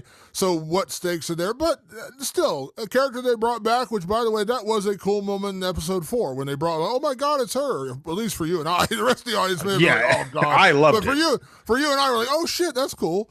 And she gets shot and died, and then. So 11 goes back, and this entire time she's been told by Kali saying like, to truly end this, we have to be ended because, like, just like they did with her, they tried to take her blood and inject it into women. It just wasn't working because she was not a strong enough sample. 11, just like how DNA actually works, hers just worked better. Like, she got the clearest dose, the clearest born relative to Henry, and so she had the most powers out of all the kids. And so she had the purest blood that they could have harnessed to make more 11s, to make more Henrys, whatever you want to say. And Kali made a good point. She's like, the only way this truly ends is if we are done. Like, they cannot continue this program if we are not available to them. So we have to, like, we need to kill our brother and we need to sacrifice ourselves. And Hopper, of course, tries to talk her out of it because, he's like, we can get through this, kid. Like, we've gotten through worse. We're going to get through this. And I understand, like, he doesn't want to let her go, which I get that. So at the end, they get trapped by the military. She somehow slips free. She goes back into the Upside Down, which is, by the way, it's not like she walked like 3 miles to get there. It's like right there. Yeah. She walks back in, and she knows that the C4 is timed. The bomb is going to go off in a matter of seconds. She knows like she's going to stand there at the precipice of the Upside Down. It's going to blow up and it's all going to disappear. So she has that last little moment with Mike and saying basically, saying goodbye to him. And then she pulls him into her dream world, into the dream world, to basically say like, this will never end. They will never stop hunting me. We will never be safe no matter what we do. You will never be safe. They will never be safe. This is the only way out. I love you, but I can't be, this is the only way to end. So she kisses Mike, and then she kicks him back out of her dream world, her little dream state. And then she goes back in, and boom, the weird dark matter explodes in the Upside Down. The bridge, the wormhole gets collapsed, and she dies, and it disappears. Then we get our epilogue. And this is the 40-minute epilogue, which I know, again, seems long. And I agree that Jonathan, Nancy, Robin, and Steve did drag on. I will agree that did drag on. But the other parts, the graduation scene was cool. Great. And I do want to mention that. So I didn't catch this on the first viewing. Somebody mentioned this to me. I was like, oh, shit, that's right. So Dustin gets named valedictorian. And in being named valedictorian, he goes up to the stage and he's giving a speech. It's a pretty, nice little sweet speech. And then he basically at the end, he's just like, I'm not going to, conform to you, chaos good, chaos bad. Now you're just trying to cover up what actually went on here. You're trying to take it back to the normal shit. This is not normal. We do not live in a normal town. We did not have a normal growing up. So basically, fuck you to the conformity. Fuck you to the upper management. We're not going to follow your rules. And he has this beautiful moment. And he grabs his diploma and he flips off the principal, and he walks off stage, rips off his gown, cap and gown. And he's got a Hellfire Lives shirt, and he's like defiantly like in the face. And I was like, oh, that's awesome. They're playing Iron Maiden, the Trooper. I'm like, this is fucking awesome. Somebody mentioned, they're like, go back to episode 1, season 4, when they're talking about Eddie graduating. And I want to play this clip. I was like, holy shit, it is totally perfect. I am army crawling my way toward a D in Miss O'Donnell's. If I don't blow her final, I'm gonna walk that stage next month. I'm gonna look Principal Higgins dead in the eye. I'm gonna flip him the bird. I'm gonna snatch that diploma, and I'm gonna run like hell out of here. And that's exactly what Dustin did, which I thought was beautiful, because they always made, like, when they're stabbing the mind flayer, like, this is for Eddie. They just they paid off the homage to that character. I didn't even catch it at the moment, but when somebody mentioned it, I was like, holy shit. And I went back and watched the beginning of episode 4, and I was like, or beginning of season 4. I was like, holy shit, they paid it off. He did exactly what Eddie said he was going to do. He grabbed the diploma, he flipped off the principal, and he walked off stage. I just thought that was awesome. I thought that was great. Great setup, great payoff. I'd like to see more of it, to be honest with you. And then, Damon, let's get to the really juicy part, which is the boys are invited to a party because they just became the coolest kids in school for telling the principal to go fuck himself. And Mike says, I got a better idea. And that's by the way, the girl, Stacy, that's the girl he tries to dance with in season 2 when he gets his hair all done up and Steve helps him get ready. And she basically laughs at him, and then he ends up dancing with Nancy. That girl's come back around. She's like, hey, you're actually you're cool bad now. Yeah, and he's like, oh, great. And then he's like, I got a better idea. And they're like, fuck off your party. We're not going to play your party. And they go and they play D&D in Mike's basement, which is what, all the real cool kids should do, by the way.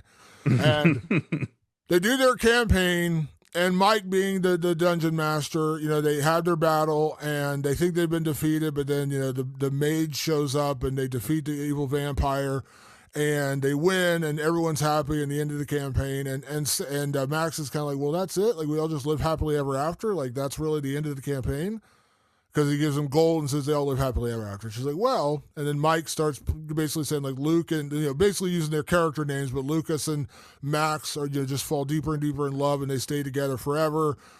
Dustin goes off to find knowledge, which he goes to college. He's a great college kid, but he still goes and has his adventures with his best friend, which is when Steve shows up with an RV, and like they're still out being best friends. And Will moves to the city and meets a guy, and he's actually able to like be his loud and proud out self, which is awesome. I thought that was really cool. And he talks about the mage. And he says, he basically hints at like, his real thought. He has this thought during graduation when he hears the squeal of the speaker, when it backfeeds during the graduation. He's like, hold on now. They were using that weird speaker thing to depower 11 and 8, what they used to like take them out, like that weird sonic sound. And he's like, that was on when we came out of the Upside Down. How did 11 escape that and get to the portal of the Upside Down? And so he tells a story about the mage, which is 11, escaping that. It was all illusion. Her sister cast the illusion before she died. She escaped and got out of there and escaped the military, and she eventually moved on, and she's now living in a place all on her own. She's living her best life, but she's like, escaped the military, escaped capture, and she's now living out on her own, and she can never return, but she's happy. She's got her life back. And they asked, they're like, is that true? Like, is that real? And he's like, basically, he's like, if you believe it is, it is. And it's basically him giving a conclusion that doesn't end with their friend just brutally being murdered to save the Upside Down, to destroy the Upside Down and stop the world from being destroyed. So the big question everyone's had is, did 11 actually die? Or is Mike telling the truth, like she actually survived and she's out there somewhere? And the Duffer Brothers have said very publicly, that's the point. You're not supposed to know. You're supposed to come to your own conclusion because, we want you to have your own thought about it. Here's my very controversial opinion on this, Patrick, and I'm sorry I'm going to piss off some religious folks out there. To me, Mike's story about 11 not dying, surviving but not being with them, like they're never going to see her again, they're never going to cross paths with her again, but they know she's out there in the world somewhere safe and sound. To me, Patrick, that's no different than the idea of heaven. I'm not criticizing religious folks. I'm not going to get into this debate. I'm just saying, when your thought of a loved one passing on and dying, your grandfather, your father, your brother, your sister, whoever, your best friend, whoever, they pass away. A big part of religion says they're gone, but they're not really gone. They've crossed over to a better place. They're now in heaven. And one day, if you live a good life and you do all the great things we tell you to do, when you die, you're going to cross over and you're going to be with your loved one. I've said for years, and I've been very open, I'm an atheist, I don't believe in any deity, but I've said that to me that has been the greatest sell of religion, is like the idea that when you die, you don't really die, you go on to another place. And I get it, by the way. I do. I've lost people, lost my parents. Wasn't very particularly close with them, but I've lost my parents. I get the appeal of that. Someone you love has died, they're not really gone, they're just in another place, in a better place. That makes it so much easier to think of death than this person had cancer and they died and suffered on a deathbed, or they got hit in a car accident and they died and suffered on a deathbed. That is so much easier to wrap your head around than thinking about that final moments of torment and pain they went through before they died, or just of old age, like just someone you loved forever deeply and they just died. To me, this is Mike telling his friends she's in heaven.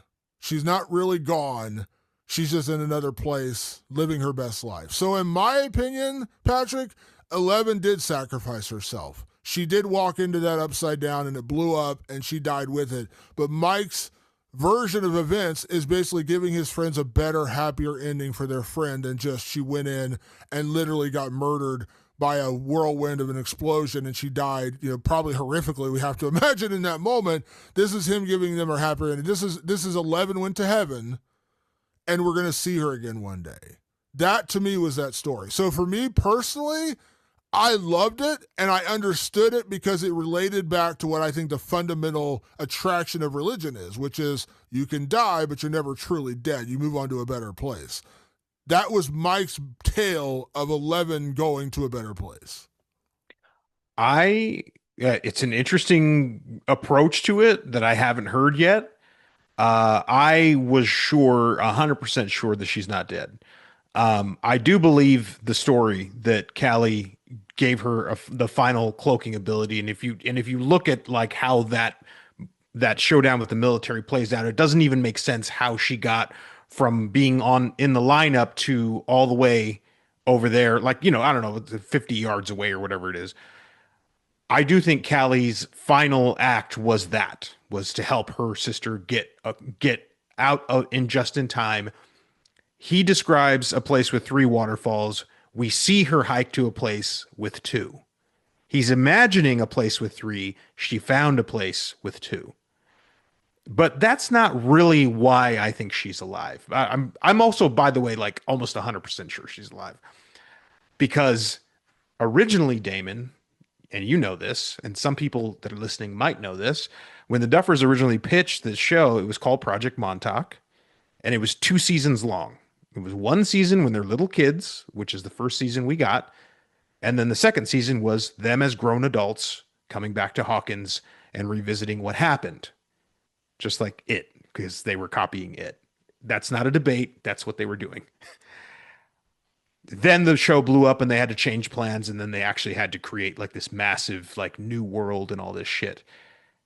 In the epilogue for Hopper and Joyce, he offers a proposal up to Joyce and says, "Let's move out of here. Let's start a new life. The kids are grown.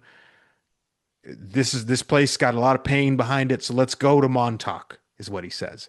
I know that could just be a nod. Of course it could just be a nod to, you know, the show that started it all. It makes sense. But I guarantee you what's going to happen, Damon, because it's called money, Money. That is why that's why this is going to happen, is that they are going to be living in Montauk, and the military, which just evaporated after that moment, which is very unrealistic and a massive plot hole.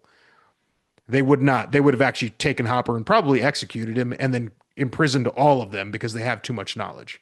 So none of that makes sense. It doesn't make sense that the military just let them go, but we're going to pretend like they did. Hopper's going to die in Montauk, or Hopper and Joyce are going to die in Montauk. And that is going to bring the gang back together as adults. And Elle is going to emerge from wherever she is, or Mike's going to find her, or whatever. I guarantee you that is the end game. I guarantee you're wrong. I know I'm right, Damon. I could put cash money down. That's what's going to happen. I'm not saying money couldn't play a factor in this, but I know, and I'm trusting in what they're saying in this. When the Duffer Brothers did this finale, the reason there was a 40-minute epilogue was they are saying, we are saying goodbye to these characters. We are going to do a spinoff, I believe, set in the 90s, and they're going to do something related to that rock that Henry found in the cave. But they've said very openly and very honestly, when we wrapped the reason why there's a 40-minute epilogue is we want to give everyone closure with these characters, and we're not bringing them back. There's no connection. Like, they've made it very clear. Any show they're doing now, they're doing an animated series which takes place between, I think, seasons 2 and 3. So those characters are going to be, they're not even going to be voiced by the actors, by the way. They're all new people playing the characters. They're just animated versions. But they said the reason why they're doing this 40-minute epilogue is because they want to give closure to they are done with these characters. And by the way, if you've read anything from Millie Bobby Brown, she's fucking done playing 11. You can tell she was over it. Oh, I'm not saying they're going to star in it. I'm saying Netflix owns it. And if Netflix wants to make Project Montauk, they will make it without them. If Netflix does it without the Duffer Brothers and they do some weird, like your version of it, sure, but it won't. Yeah, I think it'll be without the Duffer Brothers. It won't be real to me. I won't even consider it canon at that point, because if the Duffer Brothers aren't involved, I'm not doing. That's irrelevant. That's why I say it's all about money. And they will back the Brinks truck up to Millie Bobby Brown and say, "Here's your $100 million. Think again."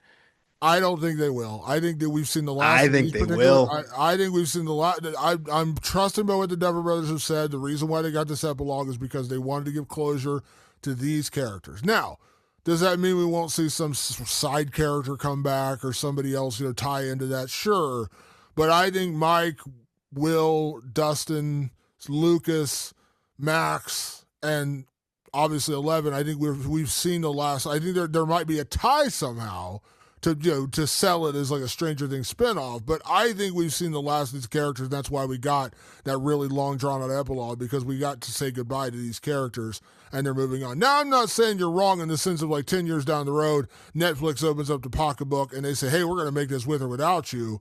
Can we, sure, maybe they could do that, but then it's Heroes Reborn, which was what I just talked about way earlier in the show when I said, They brought back this show. It sucked ass and I didn't even want to watch it.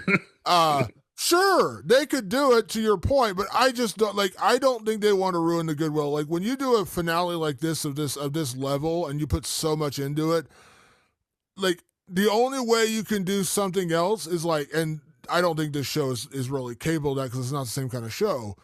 But you have to do Better Call Saul.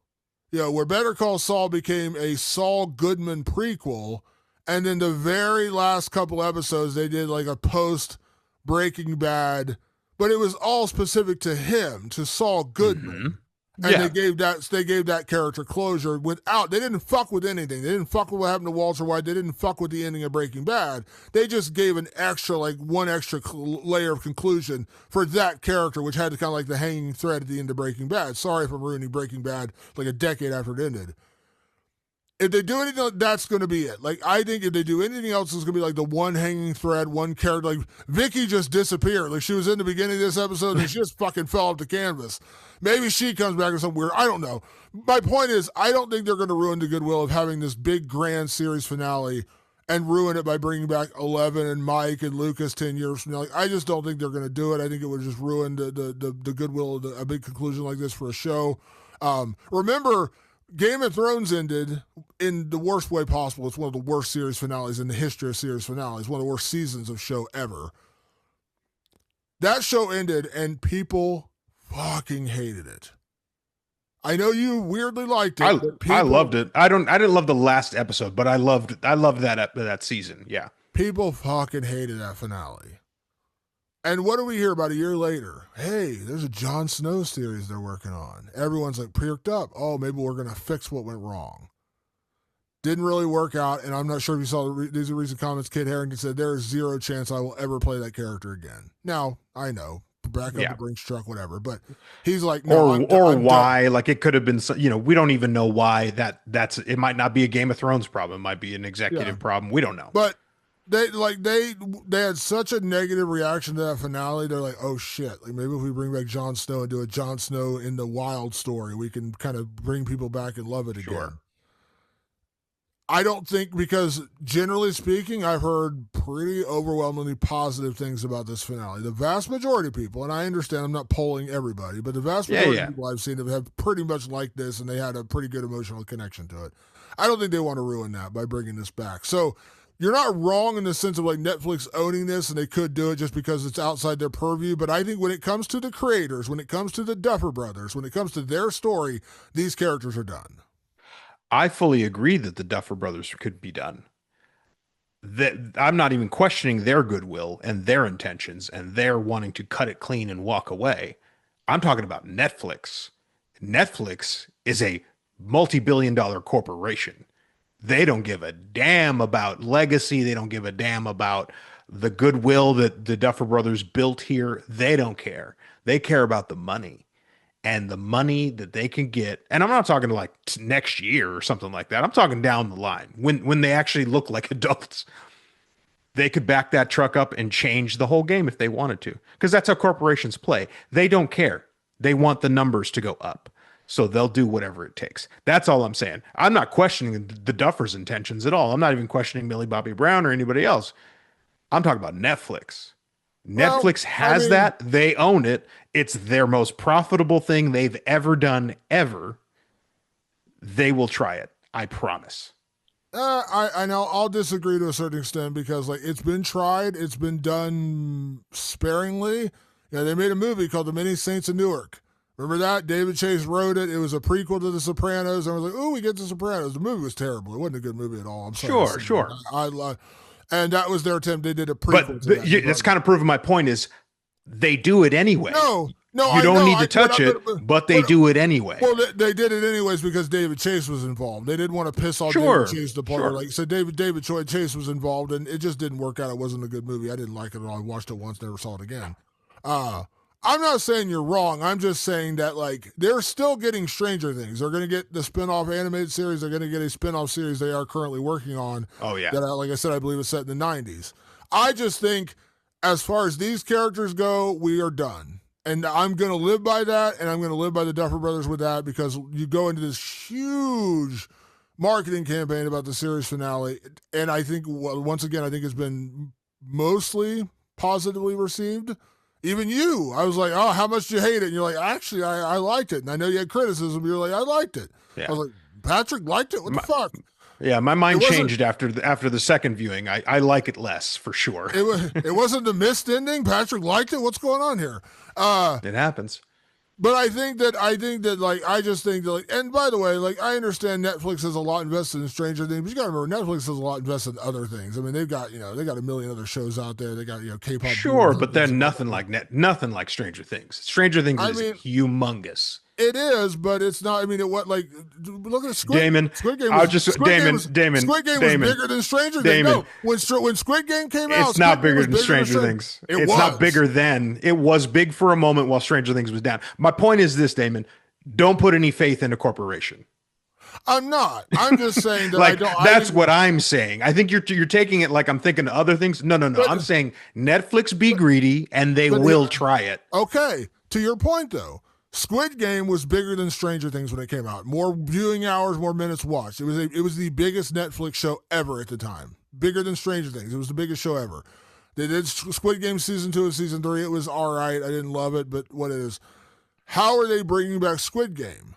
They're doing the American version with Kate Blanchett and all that. Yes. So I'm not saying they won't bring back Stranger Things. I'm saying they're not going to bring back this version of Stranger Things. They're already bringing back Stranger Things. They're already doing the spin-offs. They're already doing animateds. They're already bringing it back. I'm talking specifically about this. I'm talking specifically about this story. And Damon, I know you don't want to believe it because the Duffers are law, but I'm telling you, Netflix don't care about your feelings. It's not going to happen. They are not going to bring back these characters. They are not going to do it. They are going to continue Stranger Things. They are going to give you a spinoff. They're going to give you some other version of this. We are done with these characters. I'm telling you right now, I believe it's done. Now, if I'm wrong, 10 years down the line, come back and tell me, but I think we are done with these characters. So we're not done with Stranger Things. We are done with these characters. My opinion. We will see then. So, Patrick, at the end of the day, Stranger Things season 5 finale, but just in general, how do we feel about this show ending? Are you happy, sad, don't care? Will you forget it? Will you revisit it? How do you feel about Stranger Things? I liked the ending. I didn't love it, and that's the truth. I mean, like I want to keep it as short as possible. We've gone pretty long today. I liked it. I didn't love it. It's not up there on my ultimate finales of all time. I don't even think it cracks the top 10. If I'm being just honest for my personal taste, I think it gave the audience what they wanted, which was they wanted all of our characters to be okay in the end. I do think 11's okay. So did it deliver what the mass general audience wants? I think it absolutely did. I watched a quick review from our buddy Chuck, your movie guy Chuck, and he did a quick review and he was talking about this. He said, "Listen, Stranger Things was an event, and I'm not saying there weren't plot holes. I'm not saying there weren't legitimate criticism, but the way this show made me feel kind of woke something up in me." I'm paraphrasing what he said on his video. Right? Yeah, I saw it. Yeah, it was a good little speech, and I was like, I agree because Stranger Things, I said when we started this series of these episodes back, 8 episodes ago, I said, like, I'm being honest. Like, I fully admit I am drawn in by the nostalgia. I am drawn in by how much I love this show. And it's not perfect and it's not always been perfect, but there's just something about the show that just scratches me where I itch. That being said, I did love the finale. By the end, I was like, you know what? I didn't need anyone to die. Like I thought that needed to be the payoff. It didn't need to be a payoff, actually. Like there was enough peril and enough other storylines going on. That really didn't need to. By the end, I was like, oh man, I'm not bummed that we didn't kill off like 5 characters. And I do believe 11 is dead. I believe she did sacrifice herself, and that's just like their nice little fantasy to believe that she's still out there, but I believe she's dead. Overall, Stranger Things remains one of my all-time favorite TV shows that hasn't changed, and I think about comparison like finale episodes. It took me a little while to truly appreciate what The Sopranos did. Like when it ended, the night it ended, I was like, what the fuck? Like kind of like everybody's like, the fuck, that's it? Yeah. But as years went on, I was like, no, I love it now. It just took me a little while to like wrap my head around what it was, and I love it now. I think Breaking Bad is one of the greatest series finales of all time. I think it really nailed that show. But I think about Sons of Anarchy, one of my all-time favorite shows, top 5 show for me of all time. That finale, the more time passed, the less it worked for me. Yeah, I was not a fan. Game of Thrones. I have 2 Game of Thrones tattoos on my legs. I have House Targaryen and House Stark tattooed on my legs. I still love that show, but it was on. They've been replaying on HBO the last few days. And I was watching like some of the old episodes. Oh god, this show's so good. It got to season 8, and I clicked on the other day. It was like right before the finale of Stranger Things, which is really weird timing. And I was like, oh my god, this show fucking pisses me off so bad. When they show that final season, they rushed through it so badly, and the finale just pisses me off. And I still love 7 seasons of that show. I hate season 8, and I fucking hate the finale. So, did Stranger Things nail everything? No. Was it perfect? Sure wasn't. Did it give me what I wanted, what I needed in the end? Did it scratch me what I itched, what I always wanted from this show? Is it going to go down as one of those shows that I'm always going to remember and always going to love? Absolutely. So in that regard, Duffer Brothers, you didn't leave me in a moment where I'm like, fuck this show, like I was at the end of Game of Thrones, like I was in a lot of other shows. I'm satisfied. So did it work for me? 100% it worked. Was it perfect? No. But did it work for me? Yes. Yeah, I think most people feel that way. I think most people are like, yeah, this is what we were looking for. A little less epilogue, but I think they gave people what they wanted. Yeah, and like I said, I agree with you. Jonathan, I didn't need 20 minutes of Jonathan and Nancy. And no. They could have cut that down, but yeah. Otherwise, but like I said, I think the epilogue in general worked. Like the graduation scene was great. The D&D scene was great. Yeah. I like. And by the way, I want to real quick before we get out of here. They're really cool. The very ending is like Holly and all her friends going down to play D&D. So it's like they pass it on to the next generation of kids to play D&D.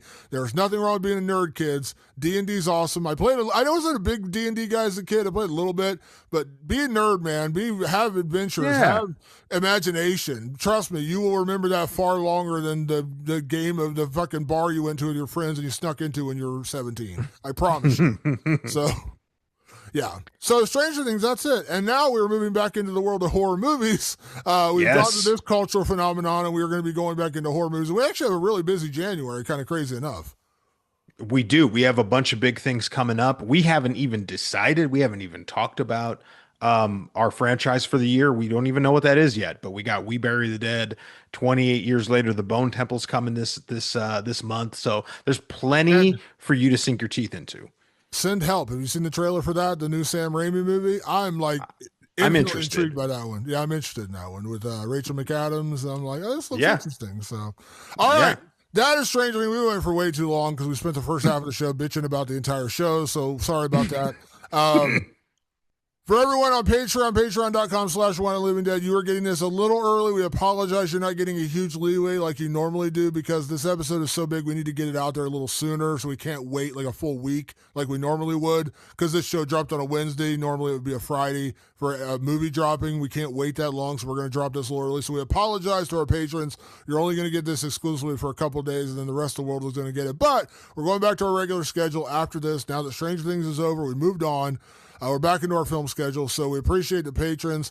Anyone that has questions, comments, movies you'd like us to review, hit us up anytime on email, rotlivingdead@gmail.com. That is rotlivingdead@gmail.com. Or hit us up anytime on social media. You can find us at Rewinded Living Dead on Twitter /X, on Facebook, and on Instagram. And also, don't forget to follow us on all your favorite podcast platforms, Apple Podcasts, Spotify. Of course, over on our website, rewindedlivingdead.com, where you can also get trailers, movie reviews that we don't do on the show, and a lot of other cool shit, news articles, things like that. And then, obviously, you can also follow us on our personal social media channels. I am at Damon Martin, and you are? At Director Patrick. And a big thank you for everyone who stuck around this entire time. We went a little long on this one. We apologize, but it was a big show. We had to close out in a big way. For everyone else, we appreciate you tuning in. We'll see you next week for another edition of Rewind of the Living Dead. Thanks for tuning in. We will see you then. Peace.